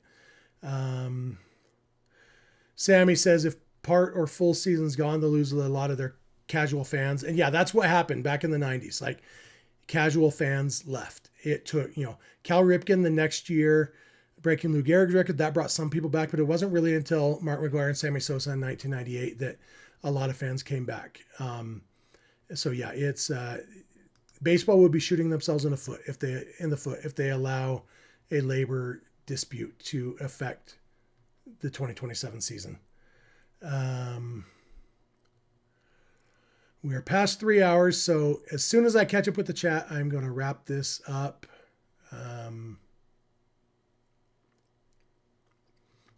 Alex is judging me for having white nose hairs. Hey, I'm elderly. Blah, blah, blah, blah, blah. My wife always points out my long eyebrow hair.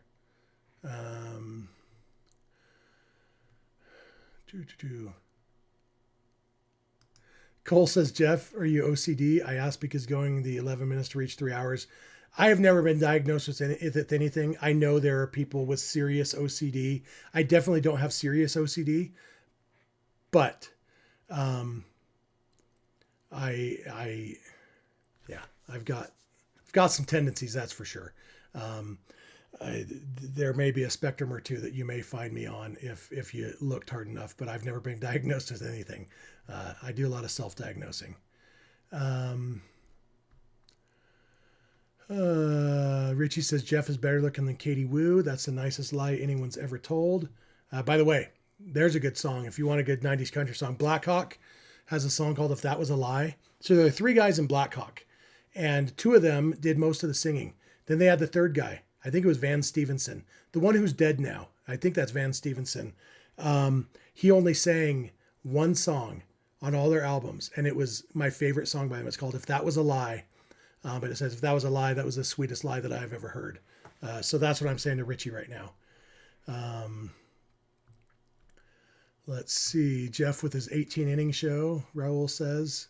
Yeah, we're definitely not going 7 hours. I know that. Aaron says, Jeff, did you grow up in LA? No, I grew up in Lake Elsinore. I've never lived in LA. Lake Elsinore is about 70 miles from LA. My dad grew up in La Puente, which is, close enough to LA. He was born in East LA.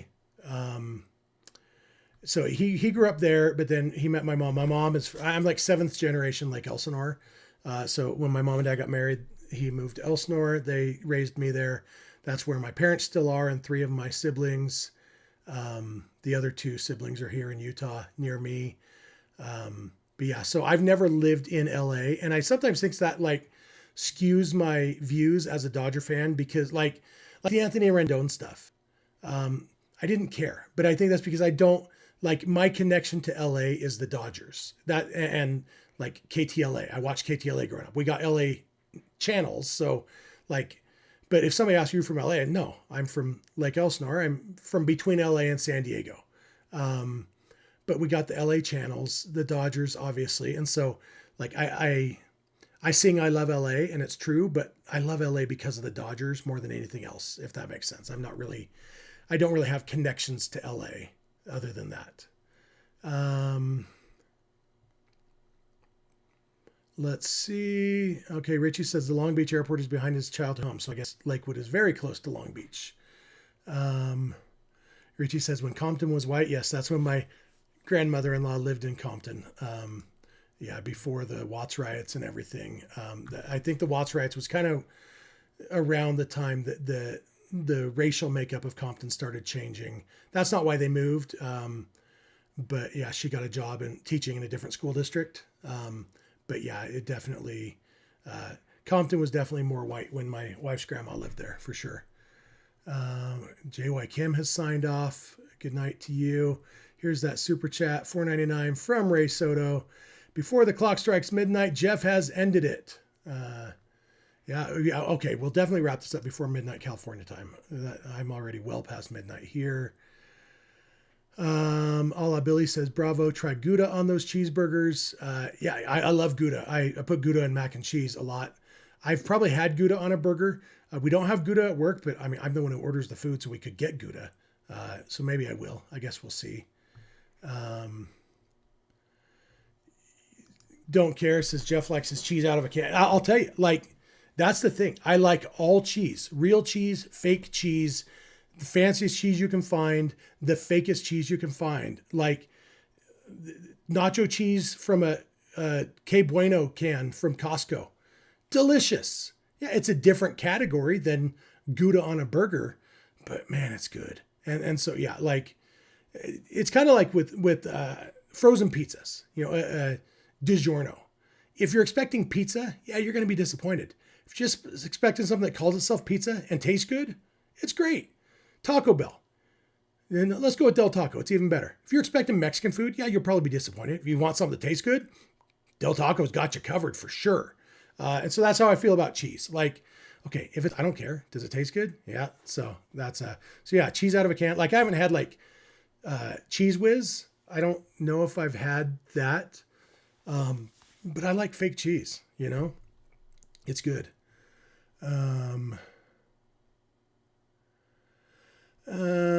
Bacon bits on mac and cheese is legit. Yeah, bacon and mac. And what's good mac and cheese? Chopped up hot dogs. I'll usually chop up some hot dogs and some bacon, fry it up together in the pan so all of it's crispy. That's real good stuff. Cole talks about the pressure on the parachute when I go skydiving. Yeah, I went bungee jumping when I was 16 and I weighed 273 pounds and the weight limit was 275 and I was scared for my life. And so, yeah, I just want to be a little bit more secure when I do finally go skydiving.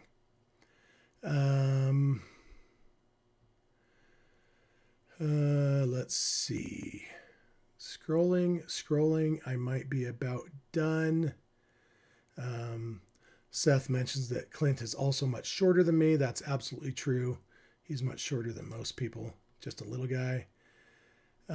Twitter is a bot-filled wasteland, DC says. I don't know if that's a reply to anything, but it's absolutely true. Twitter sucks. Facebook sucks these days. But you know what? We do what we got to do.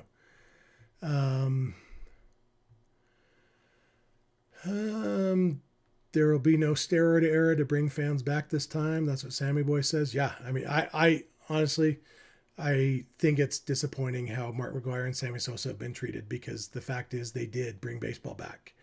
And baseball knew what they were doing and encouraged it. And they've been treated poorly for it. Aaron says Jeff is on the Dodger spectrum. I wish I could get Spectrum up here. Let's see. I don't know that there's much else I'm going to say. I'm almost caught up. I think I'm going to try to wrap this up.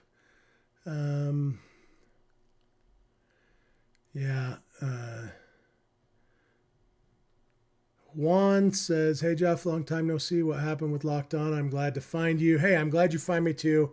This is how I'll wrap up. I'm not going to look at any more comments. So thank you all for being here. If you send a comment, I won't see it after this.